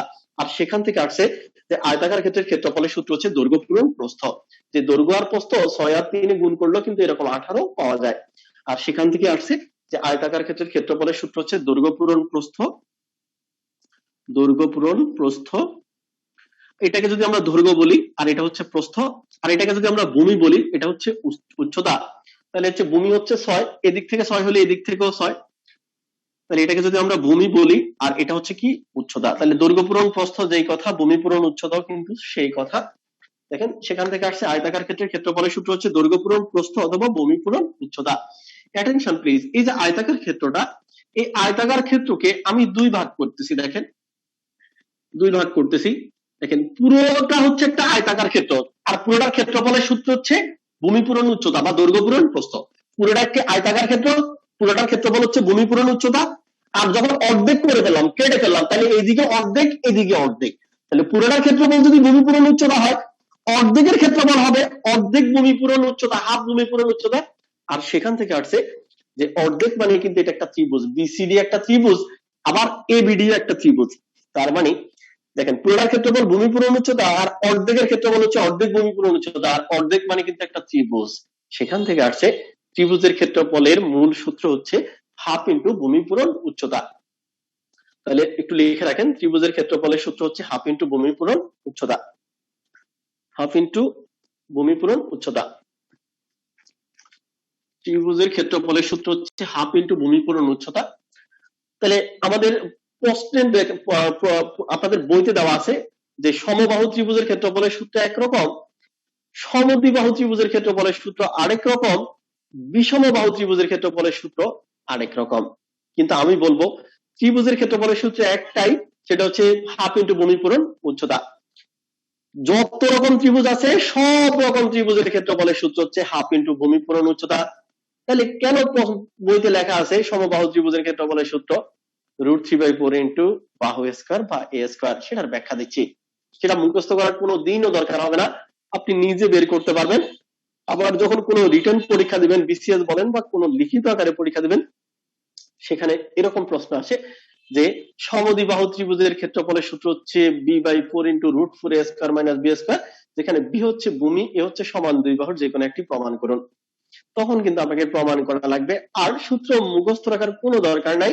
আপনি এই সূত্রটা বের করতে সর্বোচ্চ 1 মিনিট লাগবে, আর যেটা আপনি নিজে বের করতে পারবেন সেটা কিন্তু আপনার মনেও থাকবে। আমি বলছিলাম যে ত্রিভুজের ক্ষেত্রফলের সূত্র একটাই, সেটা হচ্ছে হাফ ইন্টু ভূমি পূরণ উচ্চতা। তাহলে সমবাহু ত্রিভুজে আমরা চলে যাই। প্রথমে সমবাহু ত্রিভুজ, সমবাহু ত্রিভুজের ক্ষেত্রফলের সূত্র কিন্তু হাফ ইন্টু ভূমি পূরণ উচ্চতা, হাফ ইন্টু ভূমি পূরণ উচ্চতা। আচ্ছা, সমবাহু মানে হচ্ছে তিন বাহু কি হবে, সমান হবে, তিন বাহু সমান হবে। তাহলে এই বাহু যদি এ হয়, এই বাহুও এ, এই বাহুও কিন্তু এ, এর একটা মান আসবে, মনে করেন 5, 6, 7 যাই আসুক। এ বি সি একটা সমবাহু ত্রিভুজ, এটার ক্ষেত্রফলের সূত্র হাফ ইন্টু ভূমি পূরণ উচ্চতা। কিন্তু ভাইয়া এটার ভূমি আছে, এ আছে, কিন্তু উচ্চতা তো নাই, কারণ এই তিন বাহুর মধ্যে কোনো উচ্চতা নাই।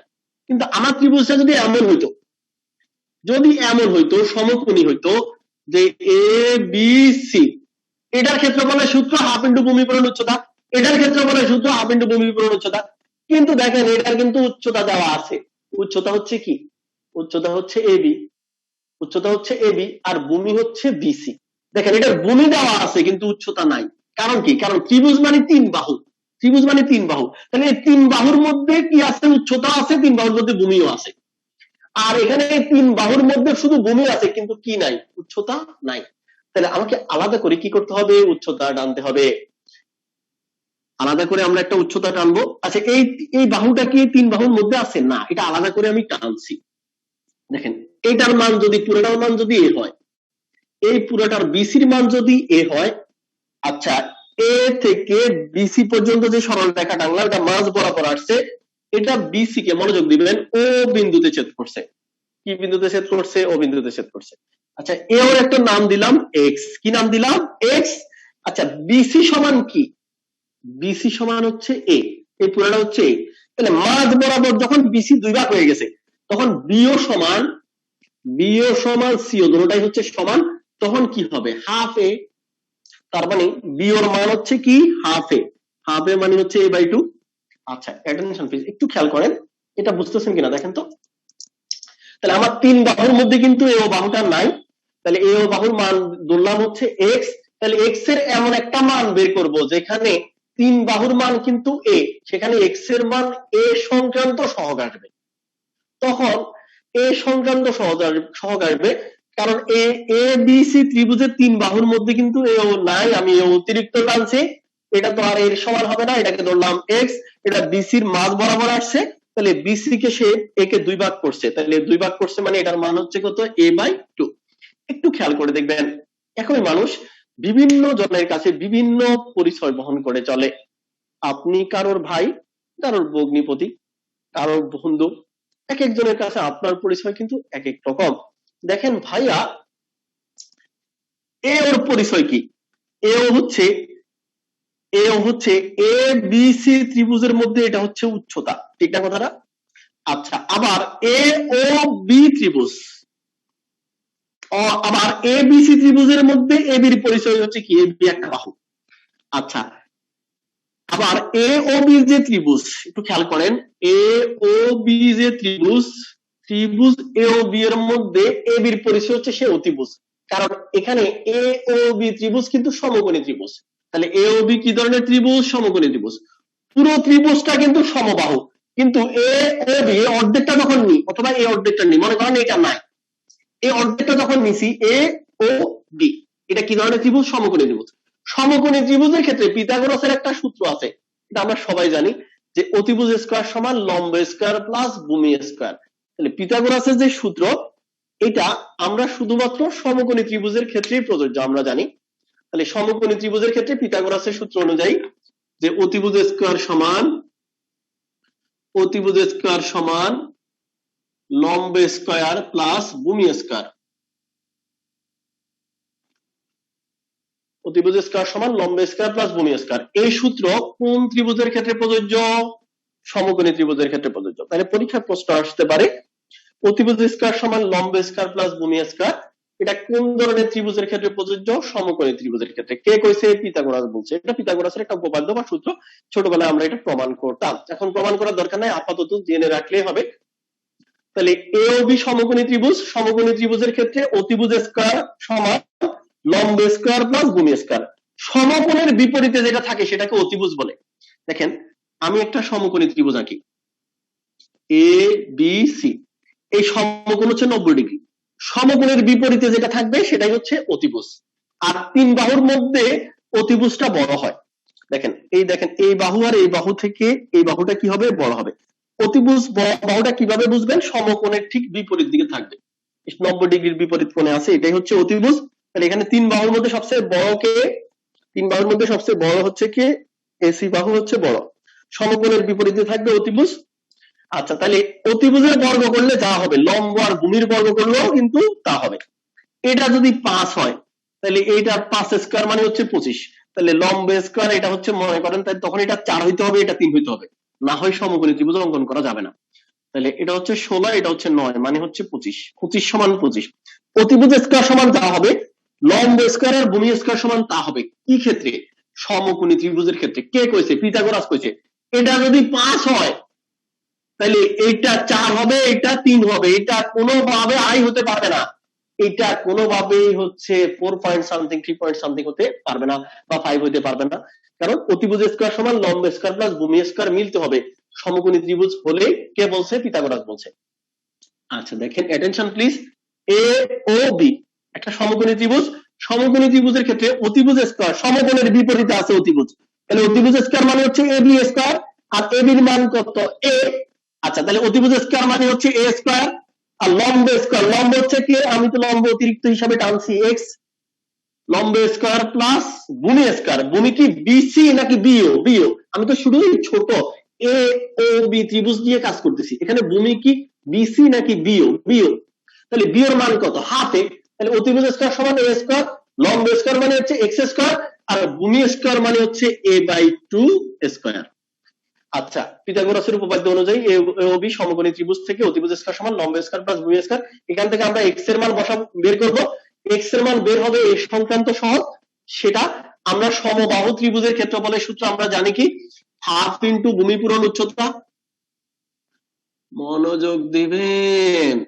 আচ্ছা, এখানে ভূমিকে এ, সমবাহু ত্রিভুজের মধ্যে ভূমি এ আর উচ্চতা ধরলাম এক্স, এক্স এর মান এনে এখানে বসাই দিব।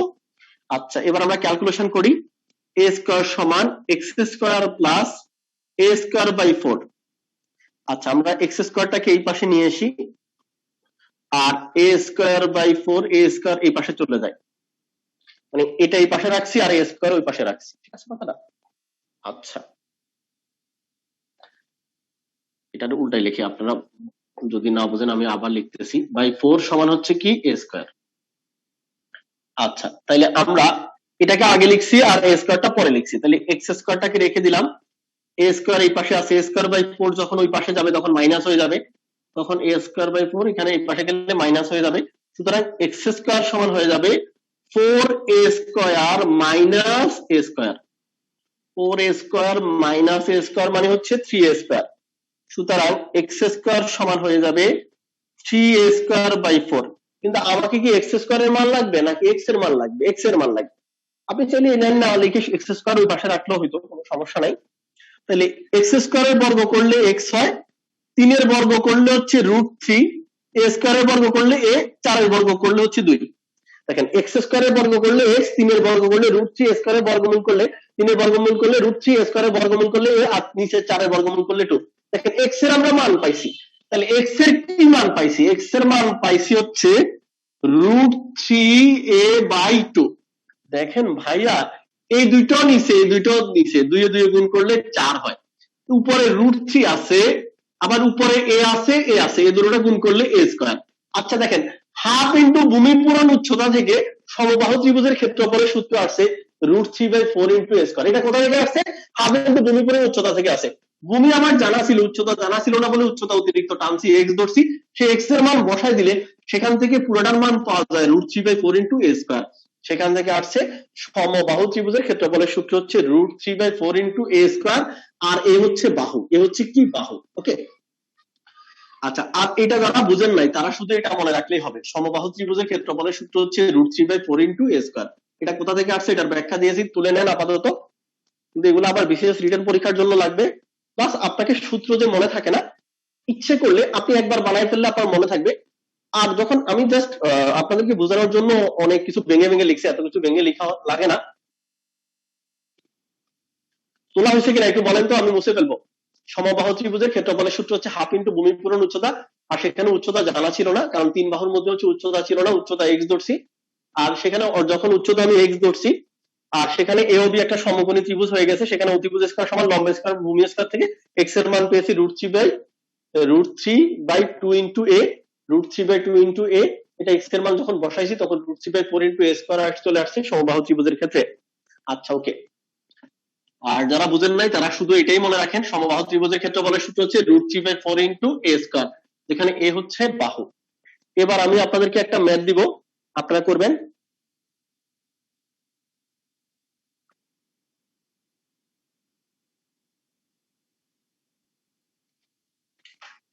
একটা ম্যাথ দিব, আপনারা করবেন। সবাই লিখবেন, একটি সমবাহু ত্রিভুজের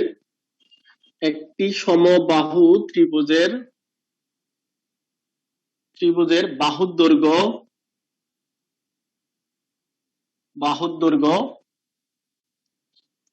10 মিটার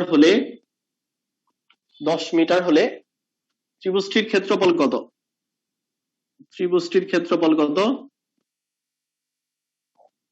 ক্ষেত্রফল কত? 12তম বিসিএস পরীক্ষা আসছে। একটি সমবাহু ত্রিভুজের বাহুর দৈর্ঘ্য 10 মিটার হলে ত্রিভুজটির ক্ষেত্রফল কত? আচ্ছা, সমবাহু মানে হচ্ছে 3 বাহু সমান, তাহলে 3 বাহুর মানে কি হবে? 10 হবে। এই বাহু 10, এই বাহু 10, এই বাহু কিন্তু 10। সমবাহু ত্রিভুজের ক্ষেত্রফলের সূত্র হাফ ইন্টু ভূমি পূরণ উচ্চতা থেকে পাওয়া গেছে হচ্ছে কি √3/4 ইন্টু এ স্কয়ার। আচ্ছা, এ মানে হচ্ছে কি বাহু, তার মানে বাহু স্কয়ার, তাহলে এ স্কয়ারের পরিবর্তে আমি কি দিব? 10 স্কয়ার দিব। তাহলে এ স্কয়ারের পরিবর্তে দিব হচ্ছে কি 10 স্কয়ার। 10 স্কয়ার মানে কত? 100। পরের লাইনে আমরা লিখবো কত? 100। তখন এই 100 কে 4 দিয়ে কাটলে হচ্ছে কত? 25। তার মানে হচ্ছে 25 √3 বর্গ মিটার। ক্ষেত্রফল হলে বর্গক্ষেত্র সৃষ্টি হয়, সে কারণে পাশে বর্গ যোগ করে দিতে হবে যে 25√3 বর্গ মিটার। অপশনে এটা দেওয়া ছিল, এটাই হচ্ছে কারেক্ট। আচ্ছা, যদি এখানে যদি আপনার 5 থাকতো তাহলে এখানে আপনি 5 স্কয়ার দিতেন। এখানে যদি যদি পরীক্ষায় এমন হইতো একটি সমবাহু ত্রিভুজের বাহুর দৈর্ঘ্য x, বাহুর দৈর্ঘ্য কি x, তাহলে ক্ষেত্রফল কি হবে? আমরা জানি হচ্ছে কি √3/4 ইনটু a স্কয়ার। এই হচ্ছে বাহুর দৈর্ঘ্য, কিন্তু বাহুর দৈর্ঘ্য a না বলে এখানে বলছি কত x, তখন আমরা দিতাম হচ্ছে ঠিক x স্কয়ার। আর পরীক্ষা যদি প্রশ্ন আসে একটি সমবাহু ত্রিভুজের বাহুর দৈর্ঘ্য m মিটার হলে ক্ষেত্রফল কত, তখন √3/4 ইনটু m স্কয়ার। যদি বলে সমবাহু ত্রিভুজের বাহুর দৈর্ঘ্য 20 মিটার, তখন ক্ষেত্রফল কত হবে? তাহলে √3/4 ইনটু 20 স্কয়ার, পরে ক্যালকুলেশন করে যা হয়। ঠিক আছে, আশা করি বুঝছেন। এবার বুঝছেন কিনা একটু চ্যাট বক্সে জানান তো। এটা সমবাহু ত্রিভুজ শেষ। আচ্ছা, মুখে মুখে একটা উত্তর দেন। সবাই প্রস্তুত? প্রস্তুত কিনা? আচ্ছা, একটি সমবাহু ত্রিভুজের ক্ষেত্রফলের সূত্র হচ্ছে √3/4 ইনটু a স্কয়ার, মানে বাহু স্কয়ার। আচ্ছা, একটি সমবাহু ত্রিভুজের আনসার কত হইলো? যা পাগল, আমার মেজাজটাই গরম করে দিচ্ছে। লিখে দিলাম, করে দিলাম, বুঝে দিলাম, এরপরে আনসার কত হইছে? আল্লাহ তোকে বিচার করুক, মেজাজ গরম করে দিচ্ছেন কিন্তু।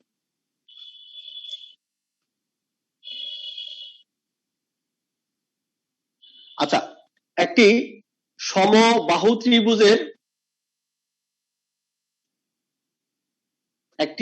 ত্রিভুজের বাহুর দৈর্ঘ্য 12 মিটার, ক্ষেত্রফল কত? খাতা কলম ধরবে না। বাহুর দৈর্ঘ্য 12 মিটার হলে ক্ষেত্রফল কত? তাহলে √3/4 ইনটু 12 স্কয়ার, তাহলে 12 স্কয়ার মানে 144, তাহলে 144 কে 4 দ্বারা কাটলে হচ্ছে 36, তাহলে 36√3।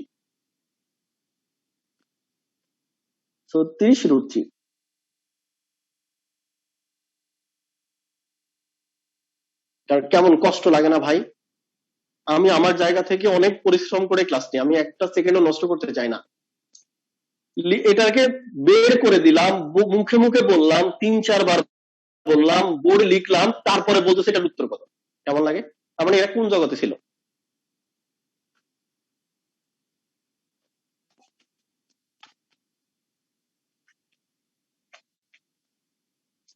আচ্ছা, সমদ্বিবাহু ত্রিভুজে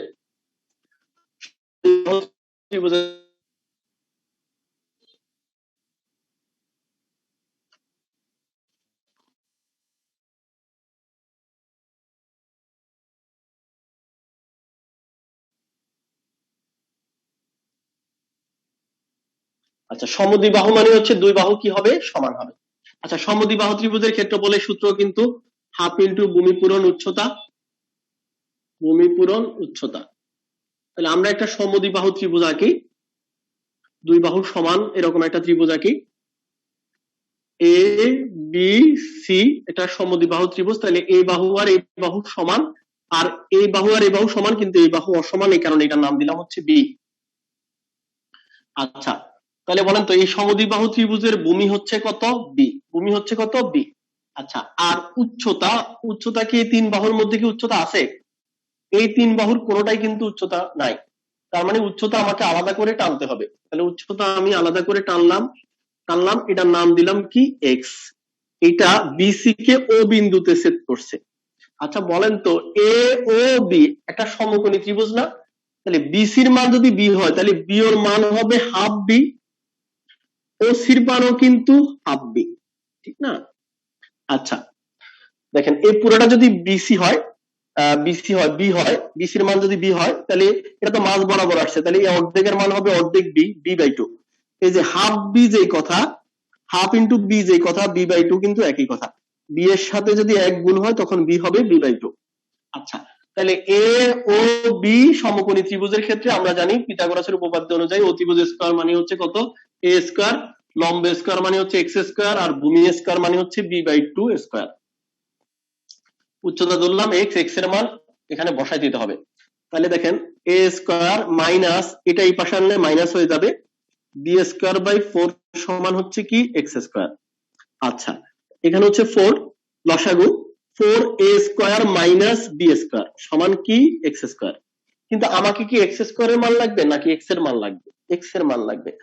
আচ্ছা ভাইয়া, 4a স্কোয়ার থেকে b স্কোয়ার কি মাইনাস করলে কিছু আলাদা কিছু লিখতে পারবেন না? স্ক্রিন আসছে না, একজন বলতেছি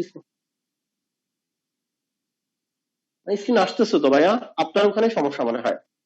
আচ্ছা, তাহলে এক্স স্কোয়ার কে বর্গমূল করলে এক্স পাওয়া যাবে, তাহলে এই পাশে বর্গমূল করলে এই পাশেও বর্গমূল করতে হবে। আচ্ছা, তাইলে আমরা এই পুরোটার বর্গমূল করলে কি পাবো? পুরোটার বর্গমূল করলে পাবো হচ্ছে বর্গমূলের চিহ্ন root 4a square minus b square, আর 4 এর বর্গমূল হচ্ছে 2 সমান এই পাশে যেহেতু বর্গমূল করছি তাহলে এই পাশেও বর্গমূল করব। এক্স স্কোয়ারের বর্গমূল করলে হচ্ছে এক্স। আচ্ছা, অনেকে আবার যেটা করবেন সেটা হচ্ছে 4a স্কোয়ার মাইনাস b স্কোয়ারের বর্গমূল করে অনেকে আবার এটাও লিখতে পারেন 2a মাইনাস b। না, খবরদার, এটার বর্গমূল কিন্তু এই পুরোটা কিন্তু একটা রাশি। যদি এখানে গুণ আকারে থাকতো তখন আপনি 2a ইন্টু b আকারে লিখতে পারতেন, কিন্তু এখানে যোগ আকার বা বিয়োগ আকারে থাকা মানে পুরোটা কিন্তু এক রাশি।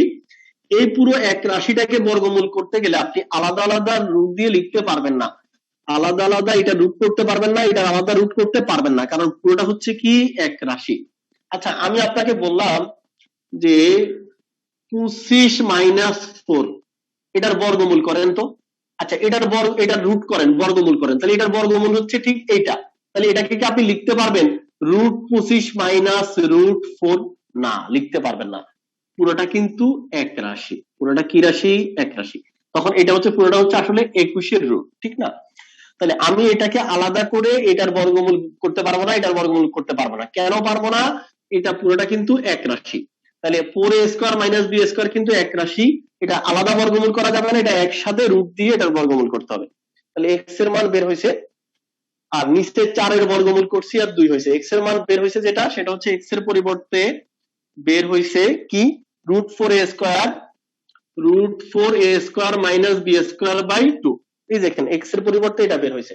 উচ্চতা তো জানা ছিল না, উচ্চতা যেটা x এর মান বের হয়েছে সেখানে কি আসছে, এই যে 3 বাহুর মধ্যে 2 বাহু ছিল a, আরেক বাহু ছিল b, তাহলে a b সংক্রান্ত জিনিসগুলো আসছে। আর b এর পরিচয় হচ্ছে b হচ্ছে ভূমি, আর এর পরিচয় হচ্ছে a সমান বাহুর যে কোনো একটি। তাহলে a হচ্ছে সমান বাহুর যে কোনো একটি, আর b হচ্ছে কি ভূমি। আচ্ছা, এটাকে আমরা সুন্দর করে একটু এভাবেও লিখতে পারি, b টা হচ্ছে উপরে, 2 এ 2 গুণ করলে হচ্ছে 4 হয়, ঠিক না? আচ্ছা, ইনটু এই দেখেন এটা কিন্তু উপরে আছে root 4a square minus b square. বইতে লেখা আছে সমদ্বিবাহু ত্রিভুজের ক্ষেত্রফলের সূত্র হচ্ছে b by 4 into root 4a square minus b square, যেখানে b এর পরিচয় হচ্ছে b সমান হচ্ছে কি ভূমি, আর এর পরিচয় হচ্ছে সমান দুই বাহুর সমান সমান বাহু অথবা সমান দুই বাহু, সমান সমান বাহু, সমান সমান বাহু। এদিকে মানে লেখা দেখা যায় না, আচ্ছা একটু করে দিচ্ছি।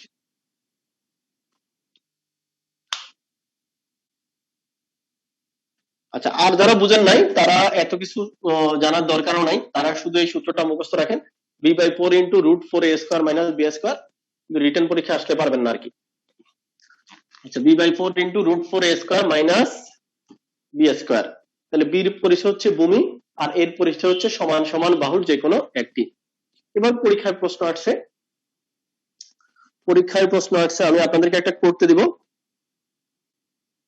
23তম বিশেষ পরীক্ষা আসছে, একটি সমদ্বিবাহু ত্রিভুজের ভূমি, একটি সমদ্বিবাহু ত্রিভুজের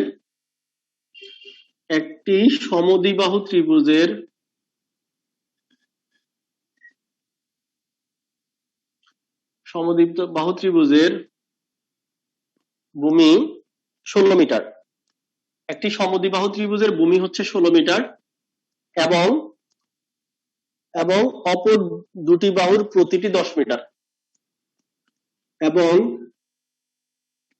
অপর দুটি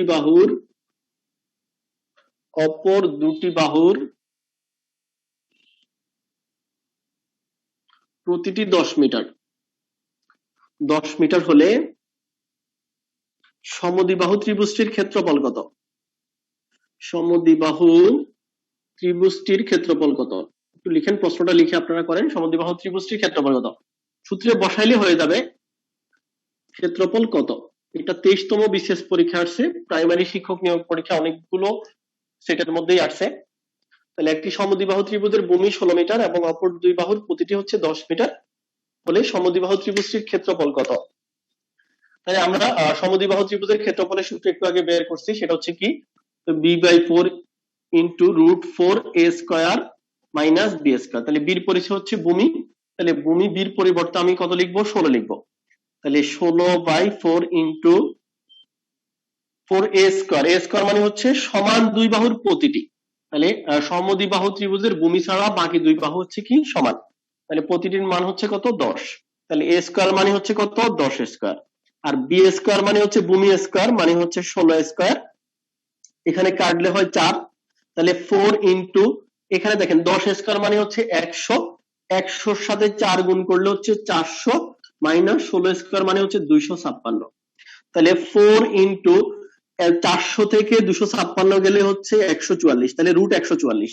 144 এর বর্গমূল করলে কি পাওয়া যায়? 12 পাওয়া যায়। তাহলে এটাকে আমরা লিখতে পারি 4 ইন্টু 12 মানে হচ্ছে কত? 48। তাহলে 48 বর্গমিটার, যেহেতু ক্ষেত্রফল বের করছেন বর্গক্ষেত্র তৈরি হয়েছে, তার মানে 48 বর্গমিটার সূত্রের মধ্যে বসায় দিলে হয়ে যায় 48 বর্গমিটার। যারা মনোযোগ দিচ্ছেন তারা বুঝছেন কিনা, আর যারা এরপরও বোঝেন নাই, আপনাদের শেখানোর মতো যোগ্যতা আমার নাই, আপনাদের শেখানোর মতো যোগ্যতা কারোর নাই। আপনারা ইমপ্রুভমেন্ট করতে হলে আপনারা নিজে প্রচুর সময় দিতে হবে, নিজের প্রচুর সময় দিবেন নিজেকে। সময় দেওয়ার পরে যে লেকচারটা ক্লাস করবেন সেই লেকচারটা আগে নিজের মতো একটু হলেও বোঝার চেষ্টা করবেন। সেটা হচ্ছে যেটা দেখবেন ভিক্ষুক যে ভিক্ষা করে সে কিন্তু নিজের আগে পাত্রের মধ্যে থালার মধ্যে কিছু পয়সা আগে টাকা সে রাখে, নিজের পকেট থেকে নিয়ে সে আগে রাখে, তারপরে এইভাবে রিটার্ন লিখতে হবে না কেন? আমরা তো রিটার্ন বেজে করছি। আচ্ছা আচ্ছা বলছিলাম সে নিজের থালার মধ্যে কিছু রাখে, তারপরে ওই থালার মধ্যে নিজে রাখে, তারপরে মানুষ দেয়। নিজের ভান্ডার একেবারেই শূন্য, একেবারেই শূন্য। তাহলে একেবারে ভান্ডার শূন্য হলে কেউ আপনাকে দিবেও না, আপনিও নিতে পারবেন না। তাহলে কি করতে হবে? যাদের ভান্ডার একেবারে শূন্য, ভান্ডারের মধ্যে কিছু একটু হালকা কিছু হলে একটু নিয়ে আসার চেষ্টা করবেন, ঠিক আছে? আমি হলপ করে বলবো, নাম পরিচয় গোপন রাখতেছি। এই যে 41 যে রেজাল্ট দিয়েছে আমার নোয়াখালী ব্রাঞ্চেরই একটা স্টুডেন্ট, দেখেন মাদ্রাসা ব্যাগ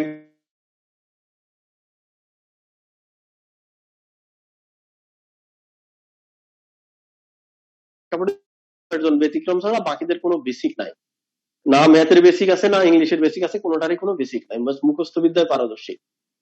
কিন্তু ম্যাথ ক্লাস 41তম স্টুডেন্ট, সে P1 ব্যাচের স্টুডেন্ট ছিল, বুঝতো না, P2 তে আবার করতো, 3 তে আবার করতো, পরে অনেকগুলো ব্যাচে সে ক্লাস করছে। পরে গ্রুপ ডিসকাশন করতে গিয়ে সে অনেককে পড়াইছে দেখলাম, এবং আমি আপনাদেরকে বলছিলাম যে মানুষটা কিন্তু ম্যাথ বুঝে, তার কাছে অন্য সাবজেক্ট কোনো সমস্যাই না, সে এবার ইংলিশও বুঝবে, সে এবার বিজ্ঞানও বুঝবে, অন্য সাবজেক্ট তার কাছে পানি হয়ে যাবে, তার চিন্তা শক্তির ডেভেলপমেন্ট হবে। দেখেন এরপরে সে দেখলাম যে গ্রুপ ডিসকাশন করে অন্যকে ম্যাথ পড়ায়, এবং এই যে 41-এর যে রেজাল্ট দিয়েছে সেখানে সে টিকছে, এবং দেখলাম এখন সে ইংলিশও মোটামুটি এক্সপার্ট হয়ে গেছে। কারণ কি? কারণ ওই যে চিন্তা শক্তির যে ডেভেলপমেন্ট, সেই জিনিসটা কিন্তু ম্যাথ তাকে তৈরি করে দিয়েছে। আমি বলবো এখানে যে স্টুডেন্টরা কিছুই পারেন না, এও পারেন না, সে মনোযোগ দিবেন, অন্যরা যে পরিমাণ পরিশ্রম করে আপনি তার থেকে বেশি পরিশ্রম করেন, আপনি ওকে পড়াতে পারবেন, যে মানুষটা এখন ভালো পারে তাকে পড়াতে পারবেন। কিন্তু শুয়ে শুয়ে আপনি ক্লাস করতেছেন, তারপরে আমি পরে বুঝাই দিতে চাই, তারপরে বলতেছেন আনসার কত, ঠিক আছে? তাহলে তো আর হবে না। মানুষ তার স্বপ্নের সমান বড়, পরিশ্রম করে আর স্বপ্ন দেখে, স্বপ্ন অনুযায়ী কাজ করে আর সফল হয় না, একটা নজিরও নাই। কুমিল্লার একটা ছেলে ছিল আমজাদ, 36তম অ্যাডমিন ক্যাডার। আচ্ছা আমজাদ এমন স্টুডেন্ট ছিল, ক্লাসে সবাই বুঝলেও, অফলাইন ক্লাসে সবাই বুঝলেও সে কিন্তু বুঝে না, সবাই বুঝলে সে বুঝে না, পরের বেসে আবার বসে থাকতো, 2 মাস পরে গেছি আবার বসে থাকতো। ব্রেন ছিল শর্ট, কিন্তু ইচ্ছা, অদম্য ইচ্ছা ছিল প্রচন্ড। আমরা 1টা বাজে ক্লাস শেষের পরে 3টা 2 ঘন্টা রেস্ট নিচ্ছিলাম, সে বসে থাকতো, স্যার আমাকে পার্সোনালি একটা ম্যাথ বুঝাই দিতে হবে। ওই আমজাদ ব্রেন ছিল শর্ট, বোঝার ক্ষমতা ছিল কম, কিন্তু যেটা ছিল সেটা হচ্ছে প্রচন্ড ইচ্ছা শক্তি, অদম্য ইচ্ছা শক্তি। আমরা প্রথমবারে বিসিএস অ্যাডমিন ক্যাডার, বর্তমানে কিন্তু এসিল্যান্ড সহকারী কমিশনার ভূমি। ভাই বলছিলাম যে আপনি যে লেভেলেরই হন, পরিশ্রম করবেন, চেষ্টা করবেন, সাধনা করবেন, সফল হবেন, সফল হবেন। পৃথিবীকে ষষ্ঠ একটা ব্যালেন্স করে, একটা নজিরও নাই যে মানুষ পরিশ্রম করে আর সফল হয় না। একটা নজিরও নাই, একটা নজিরও নাই, একটা নজিরও নাই, একটাও দেখাতে পারবেন না। চেষ্টা করেন। আপনি বলেন আমি ইংলিশ পারি না, কতটুকু চেষ্টা করার পরে আপনি শিওর হয়ে গেছেন যে আপনি পারেন না? আপনি ম্যাথ বুঝেন না বলেন, আপনি কতটুকু চেষ্টা করেছেন, কতটুকু পরিশ্রম করেছেন, করার পরে আপনি হাল ছেড়ে দিয়েছেন, বলতেছেন আপনি পারেন না? আপনি সময় দেন নাই, এই কারণে আপনি পারেন না। সময় দিলে আপনি পারতেন। সব পারা জরুরি না। বিশেষ পরীক্ষা যে পাস হয় সেও সব পারে না, 100% নাম্বার পায় না, 90% নাম্বার পায় না, 60-65% নাম্বার দেয়া, হাইস্ট 60-65% নাম্বার পেয়ে পাস হয়। চেষ্টা করবেন, সব তো আপনি পারবেন না, তো নিজের জায়গা থেকে পরিশ্রম সর্বোচ্চটা করবেন, আপনি সফল হবেন। ঠিক আছে?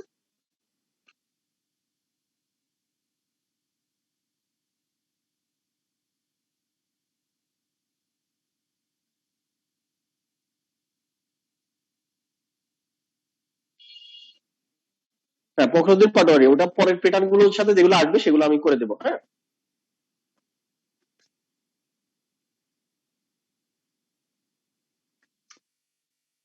আর ব্যক্তিগত কোনো সমস্যা থাকলে আমার মেসেঞ্জারে দিয়ে দিবেন, আমি করে পাঠাবো। ক্লাসে নরমালি এটা করতে গেলে অন্যদের সমস্যা।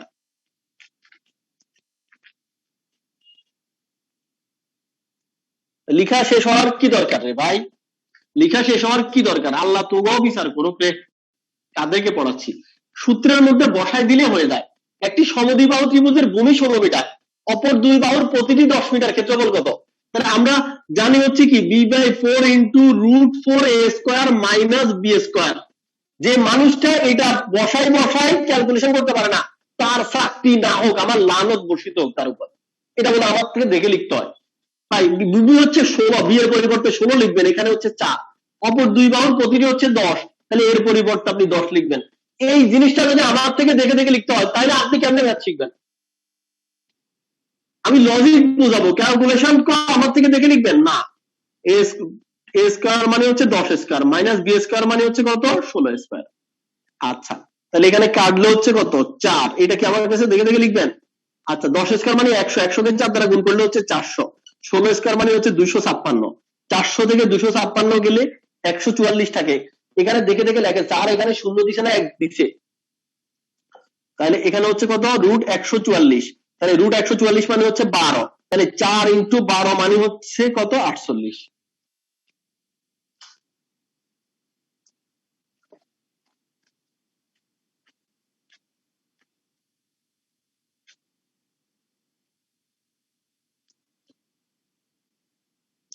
আচ্ছা দেখেন, attention please.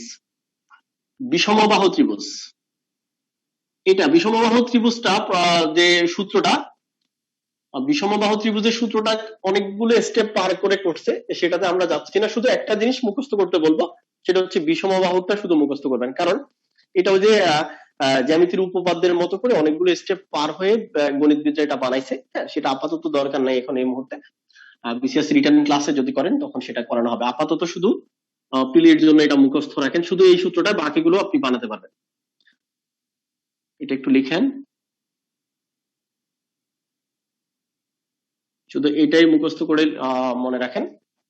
R S into S minus A into S minus B into S minus C. আচ্ছা, এস এর পরিচয় হচ্ছে অর্ধ পরিসীমা। অর্ধ পরিসীমা একটু লিখে রাখেন। এস এর পরিচয় হচ্ছে কি? অর্ধ পরিসীমা। তাহলে এবার বুঝতে হবে পরিসীমা কি জিনিস। তাহলে এবার বুঝতে হবে পরিসীমা কি জিনিস। পরিমাণই হচ্ছে পাশের, সীমানা, সীমা মানে হচ্ছে সীমানা। তাহলে পাশের সীমানা, যেটা টোটাল যে পাশের সীমানাটা, সেটাই হচ্ছে পরিসীমা। তাহলে এই ত্রিভুজটার পাশের সীমানা কত? এটা যদি এ হয়, এটাও যদি এ হয়, এটাও যদি এ হয়, তাহলে পাশের সীমানা এটা এ, এটা এ, এটা এ, তাহলে পাশের সীমানা টোটাল হচ্ছে কত? 3a। আর পাশের সীমানা টোটালটাই হচ্ছে কি? পরিসীমা। ওকে, তাহলে এবার আমি যদি বলি যে একটা বিষমবাহু ত্রিভুজের এটা হচ্ছে এ, এটা হচ্ছে বি, এটা হচ্ছে সি, তিন বাহু অসমান, তাহলে এটার পরিসীমা হচ্ছে কি তিন বাহুর যোগফল, ঠিক না? তাহলে এটার পরিসীমা হচ্ছে এ প্লাস বি প্লাস সি, ঠিক আছে? তাহলে পরিসীমা হচ্ছে পাশের সীমানা, পাশের সীমানা এটা এ, এটা বি, এটা সি, তাহলে এখানটার টোটাল পরিসীমা হচ্ছে এ plus B plus C. R A হচ্ছে অর্ধ পরিসীমা, অর্ধেক পরিসীমা, তার মানে পরিসীমা হচ্ছে কি এ প্লাস বি প্লাস সি, দুই দ্বারা ভাগ করলে সেটাই হচ্ছে অর্ধেক পরিসীমা। তাহলে এর সমান কি হবে A plus B plus C by two, আর এ হচ্ছে একটা বাহু, বি হচ্ছে আরেকটা বাহু, সি হচ্ছে আরেকটা বাহু, ঠিক আছে?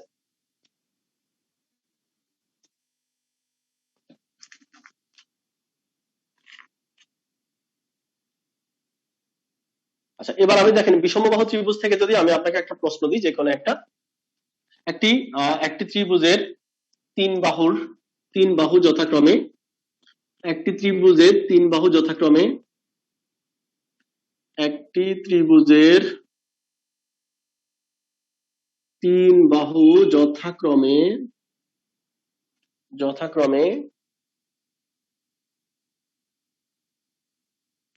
10 সেন্টিমিটার, 12 সেন্টিমিটার, 12 সেন্টিমিটার এবং 14 সেন্টিমিটার, এবং 14 সেন্টিমিটার।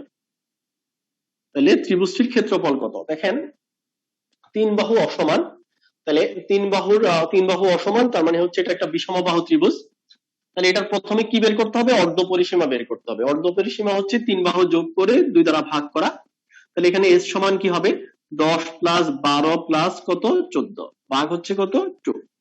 আচ্ছা তাহলে 12 আর 14 আর 12 যোগ করলে কত হয় 26 হয়, তার মানে হচ্ছে 36, 36 বাই হচ্ছে 2 মানে হচ্ছে কত 18। তাহলে অর্ধ পরিসীমা হচ্ছে কত 18। তাহলে দেখেন এবার অর্ধ পরিসীমা আমরা কত বের করছি 18 বের করছি, এবার মানগুলো বসাই দিলে হয়ে যায়।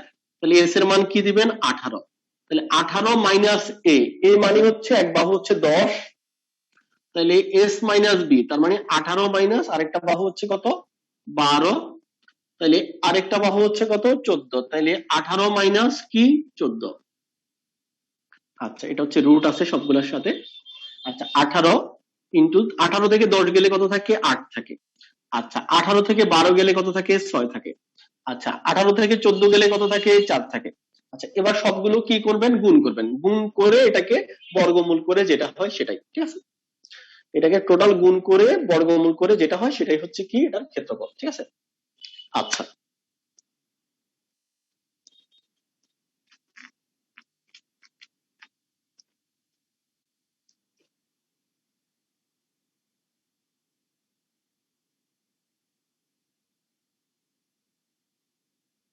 সূত্রটা উচ্চারণ করে দিলাম, root over S into S minus A, S minus B, S minus C, আর এস এ হচ্ছে অর্ধ পরিসীমা, এ হচ্ছে একটা বাহু, বি আরেকটা বাহু, সি হচ্ছে আরেকটা বাহু। তাহলে বিষমবাহু ত্রিভুজের তিনটা বাহু থাকে, ত্রিভুজ মানে তিনটা বাহু থাকে, তাহলে তিনটা বাহুর মধ্যে একটা এ আরেকটা বি আরেকটা সি, আর এগুলোর মান দেওয়া থাকবে। এবার আপনারা একটা বের করবেন একটি ত্রিভুজের বাহুগুলোর দৈর্ঘ্য 3 সেন্টিমিটার, 4 সেন্টিমিটার এবং 5 সেন্টিমিটার হলে ত্রিভুজটির ক্ষেত্রফল কত? আচ্ছা এটাকে আপনি বিষমবাহু ত্রিভুজের সূত্র দিয়ে করলে হবে, কিন্তু অনেক বড় হয়ে যাবে। কিন্তু দেখেন বিষমবাহু হওয়ার আগে আমরা কি চিন্তা করব এটা কি আসলে সমকোণী ত্রিভুজ? আচ্ছা বলছিলাম সমকোণী ত্রিভুজের তিন বাহুর মধ্যে সবচেয়ে বড় বাহুটাকে অতিভুজ বলে, আর সমকোণী ত্রিভুজ হলে পিথাগোরাস কইছিল অতিভুজ স্কয়ার সমান লম্ব স্কয়ার প্লাস ভূমি স্কয়ার।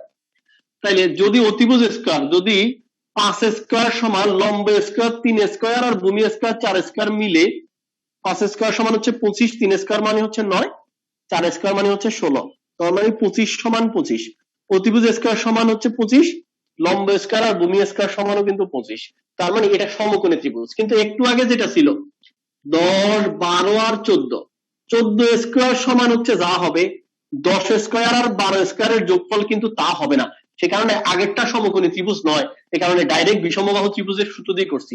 এটারও বিষমবাহু ত্রিভুজের সূত্র দিয়ে করলে হবে, বড় হয়ে যাবে।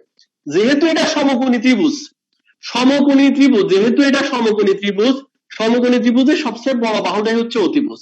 তাহলে একটা হচ্ছে 3 আর একটা হচ্ছে 4। আচ্ছা, যে কোনো ত্রিভুজের ক্ষেত্রফলের সূত্র কি?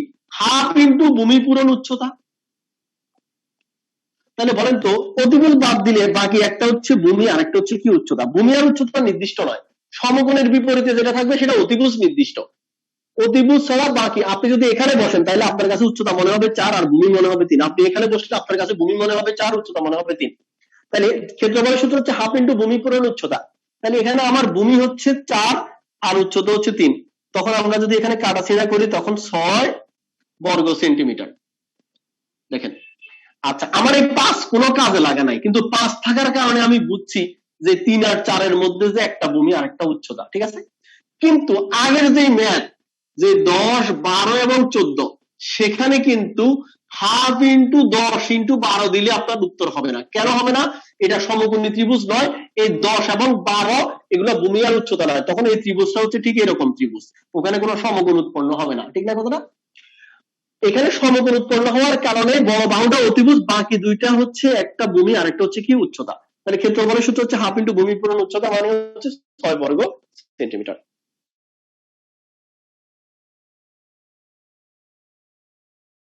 এ বুঝছেন নি? এ বুঝছেন কোন? চ্যাট বক্সে জানান তো।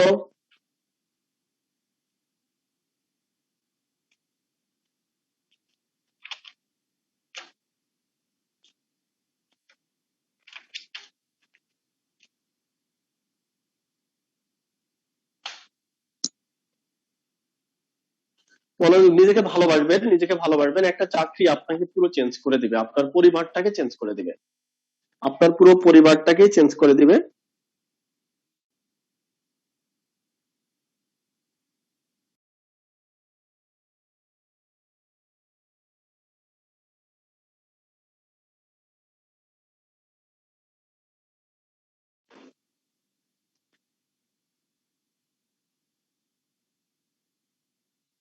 আচ্ছা, দু একজন বুঝে নাই, আগের মতো করলে তো হবেই, বিষমবাহু ত্রিভুজ কিন্তু একটু বড় হবে আর কি। আচ্ছা, আমি শুরুতে বলছিলাম যে সমকোণী ত্রিভুজের ক্ষেত্রে সবচেয়ে বড় বাহুটা হচ্ছে অতিভুজ। সমকোণী ত্রিভুজ হলে অতিভুজ স্কয়ার সমান লম্ব স্কয়ার প্লাস ভূমি স্কয়ার হবে। একজন বলতেছে শেষ করেন। দেখেন মেজাজ গরম করতেছেন আজকে, এমনি মেজাজ গরম। আপনার অসুবিধা হলে আপনি চলে যান, আমি কিন্তু আপনাকে রিমুভ করে দিচ্ছি। নবীর উদ্দিন ক্লাস আমি শেষ করবো, কিন্তু নবীর উদ্দিন খুঁজে পাচ্ছি না।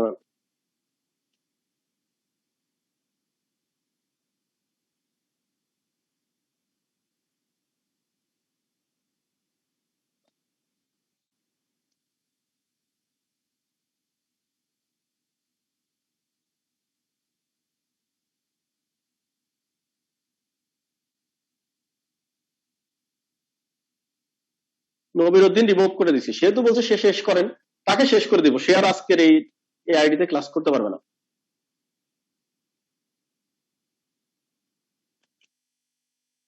কোন রকম আন্তরিকতা নাই ক্লাস করার প্রতি, নিজেকে তৈরি করার প্রতি কোন রকম আন্তরিকতা নাই।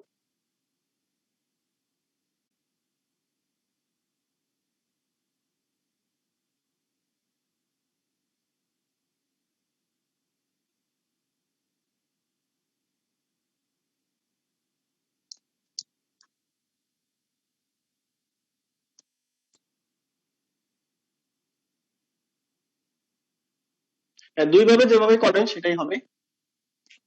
আচ্ছা একটু খেয়াল করেন, আমি বোঝানোর সময় লেখালেখি করবেন না,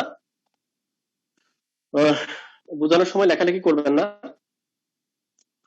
আমাদের আজকের 1 নম্বর লেকচারেই কিন্তু আবার ওই যে বহুভুজ আছে, বহুভুজটা আমরা ধরবো।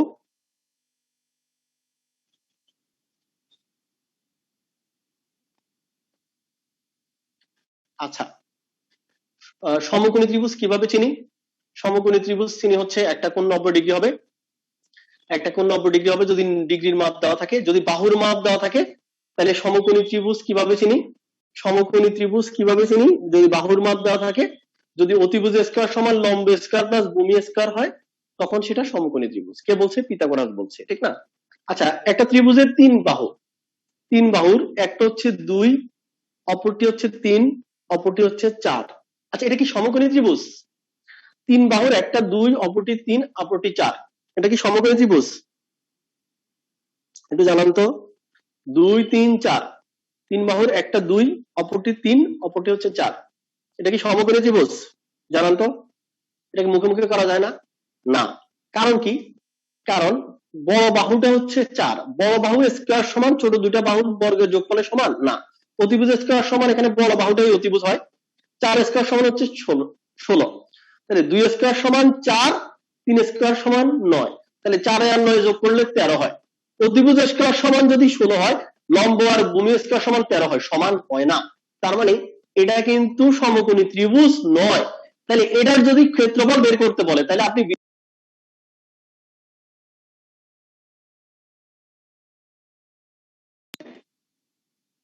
যদি আমি বলতাম যে তিন বাহুর একটা হচ্ছে 12, একটা হচ্ছে 13, আর একটা 5, 12 13 5, এটা কি সমকোণী ত্রিভুজ? সমকোণী ত্রিভুজ হলে হাফ ইন্টু ভূমি পূরণ উচ্চতা। সমকোণী ত্রিভুজের অতিভুজ ব্যতীত, বড় বাহুটা ব্যতীত বাকি একটা হচ্ছে ভূমি আর একটা হচ্ছে উচ্চতা। তাহলে 5 12 13, সবচেয়ে বড় বাহুটা হচ্ছে 13, 13 স্কয়ার সমান 169, তাহলে অতিভুজ স্কয়ার সমান 169, লম্ব স্কয়ার মানে হচ্ছে 12 স্কয়ার মানে 144, আর ভূমি স্কয়ার মানে 5 স্কয়ার 25, তাহলে 13 স্কয়ার সমান 169, 12 স্কয়ার আর 5 স্কয়ারের যোগফল 169, তাহলে অতিভুজ স্কয়ার সমান লম্ব স্কয়ার প্লাস ভূমি স্কয়ার মিলছে, তার মানে এটা সমকোণী ত্রিভুজ। তাহলে এখানে বলেন তো লম্ব আর অতিভুজ কোনটা? 13, তাহলে লম্ব ভূমির মধ্যে একটা হচ্ছে 12, অপরটি হচ্ছে 5, তাহলে এখানে কিন্তু বিষমবাহু ত্রিভুজের ক্ষেত্রফলের সূত্র দিয়ে হবে হাফ ইন্টু ভূমি পূরণ উচ্চতা দিলেও হবে। তাহলে আমি এখানে 5 ইন্টু 12, 13টা আমার কাজে লাগে নাই, 13টা একা থাকার কারণে আমি বুঝছি এটা হচ্ছে সমকোণী ত্রিভুজ। সমকোণী ত্রিভুজের ক্ষেত্রফলের সূত্র হচ্ছে হাফ ইন্টু ভূমি পূরণ উচ্চতা।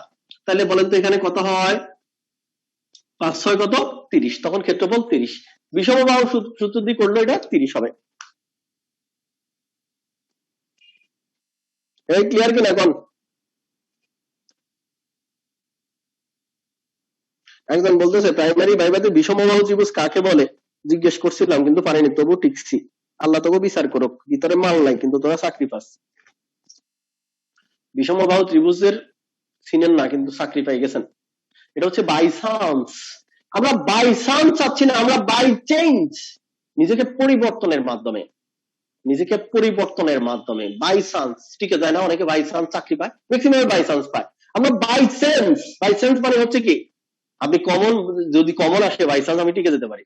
আর না, আমি নিজেকে এমন ভাবে তৈরি করব, নিজেকে চেঞ্জ করার মাধ্যমে, পরিবর্তন করার মাধ্যমে, প্রশ্ন যেভাবে আসে দুইজন মিলেও আমি টিকবো। তার মানে আমি নিজেকে চেঞ্জ করে, বাই চেঞ্জের মাধ্যমে আমরা টিকতে চাই, বাই চান্সের মাধ্যমে না। আচ্ছা,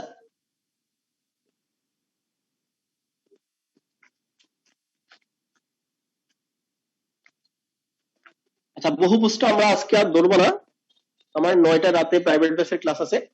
আপনাদের জ্ঞাতার্থে বলছি, কারোর যদি সুযোগ থাকে আপনি ওই যে ম্যাথ কোর্সের ক্লাসগুলো করেন, ম্যাথ কোর্সের ক্লাসগুলো করেন, সেটা হচ্ছে ওখানে তো, এখানে তো ধরেন আপনি জ্যামিতির উপর ক্লাস পাচ্ছেন 3টা 4টা, ওখানে ক্লাস হবে ধরেন 15টা, তাহলে A to Z সবগুলো ওখানে পড়ানো হবে। আর যারা সত্যিকারের ভালো চাকরি চান, সত্যিকারের ক্যাডার হতে চান, ভালো সরকারি চাকরি চান, সিরিয়াস, তাহলে আপনার কাছে টাকার থেকে বেশি ইম্পর্টেন্ট হচ্ছে আপনার নিজের কেরিয়ার। ওকে, সেখানে আমরা ব্যাংক নিয়োগ পরীক্ষার প্রশ্ন সমাধান করাই, বিসিএস রিটার্ন পরীক্ষার প্রশ্ন সমাধান করাই, A to Z সব, যেটা কোনো বইতে নাই সেটা আপনার প্র্যাকটিস শিটের মধ্যে দেওয়া হচ্ছে। তার মানে কি আপনি সম্পূর্ণভাবে নিজেকে এক্সপার্ট করে তৈরি করার একটা সুযোগ। ওকে, এটা এখন ওটা রাতের বেলা ক্লাস হবে, রাতের বেলা ক্লাস হবে 8টা 9টা এরকম টাইমে ক্লাস হবে। আজকে রাত 9টা বাজে, শুধুমাত্র ভর্তিকৃত স্টুডেন্টরা ক্লাস করতে পারবে। আচ্ছা, নিজেকে একটা তৈরি করার একটা সুযোগ, শুধু ম্যাথকে ভালো পারেন মানে আপনার ভালো, আপনি নিজের একটা অবস্থান হয়ে যাবে, আপনি একটা চাকরি পাবেন ভালো, ঠিক আছে? আপনার আত্মবিশ্বাস বাড়বে, তখন আপনার অন্য সাবজেক্ট আপনার কাছে অনেক বেশি ইজি লাগবে। সুযোগ থাকলে 3000 টাকা খরচ করেন, যেটা আপনার 3 কোটি তার থেকেও বেশি উপকার আপনাকে দিবে যদি আপনি সিরিয়াস হন, ঠিক আছে? এই হচ্ছে কথা। আর এখানে তো ধরেন রেগুলার ক্লাস তো ধরেন A to Z পড়ানো যায় না, অন্য সব সাবজেক্ট মিলে ম্যাথ একটা সাবজেক্ট। এখানে দেখেন ওরা করে কোর্স প্ল্যানে ম্যাথ ক্লাস হচ্ছে 13টা, আর এই 13টা ক্লাস দেখবেন 13টা ক্লাস হতে হতে কিন্তু 1 বছর হয়ে যায়। এটা সব কোচিং এর একই সিস্টেম, কিন্তু ওখানে ম্যাথ ক্লাসে সপ্তাহে 3 দিন করে ক্লাস পাবেন আপনি 70-80টা, 50টা লেকচার প্ল্যানের ক্লাস, কিন্তু ক্লাস আগের ব্যাচ গুলার আগে যে একটা ব্যাচ চলে সেই ব্যাচেও কিন্তু প্রায় ডাবল করে ক্লাস নেওয়া হচ্ছে। তার মানে হচ্ছে কি, আপনাকে সব জিনিস হচ্ছে একটা শেখার একটা সুযোগ থাকলে করেন। আর মেন্টাল এবিলিটি একটা কোর্স আছে, সুযোগ থাকলে করেন, নিজেকে তৈরি করেন, চাকরির কোনো অভাব হবে না। Self investment is the best investment, নিজের জন্য ইনভেস্টমেন্ট। আর আমার কাছ থেকে আপনি ম্যাথ শিখতে না পারলে আমি হলপ করে বলবো এটা নিজের অহংকার না, এটা আত্মশক্তি। আপনি কোথাও থেকে শিখতে পারবেন না।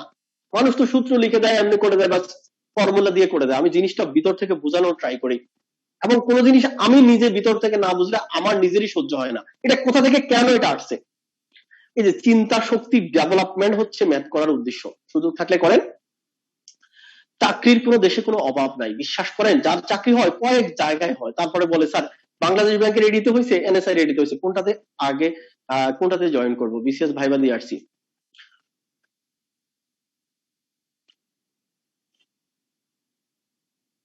আমার আইডি থেকে যে প্র্যাকটিস শিট গুলো দেওয়া হয় সেগুলো ম্যাথ কোর্সের প্র্যাকটিস শিট দেওয়া হয় না, সেখানে এলিমেন্ট আরো বেশি থাকে। সেখানে হয়তো কিছু চ্যাপ্টার আমার আইডি থেকে আমি দিতাম, কিন্তু হচ্ছে ম্যাথ কোর্সের যে প্র্যাকটিস শিট গুলো সেগুলো আরো বেশি থাকে। যেমন আমি গত 2 দিন ধরে শতকরা প্র্যাকটিস শিট করতেছিলাম। সেখানে আমি বাজারের যতগুলো বই আছে 13-14টা বই, 9, 7, 8, 9, 10 ইন্টার সবকিছু মিলেই, বিশেষ রিটার্ন বই সবগুলো মিলেই সবগুলো প্যাটার্ন ওখানে নিয়ে আসছি। 200 মনে হয় 38টা ম্যাথ হয়েছে। বাজারের কোনো বইতে শতকরার উপর 238টা ম্যাথ আছে, আর অর্ধেক 3/1 কিন্তু নাই। তাহলে এ টু জেড সবগুলো কিন্তু এখানে ক্লাসে করিয়ে দেওয়া হচ্ছে, এবং একটা নিজেকে তৈরি করার একটা সুযোগ আর কি। যাই হোক, আর পরের ক্লাসগুলো থেকে আমরা ক্লাস টেস্ট শুরু করে দেবো, কয়েকটা লেকচার পর সাবজেক্ট টেস্ট হবে।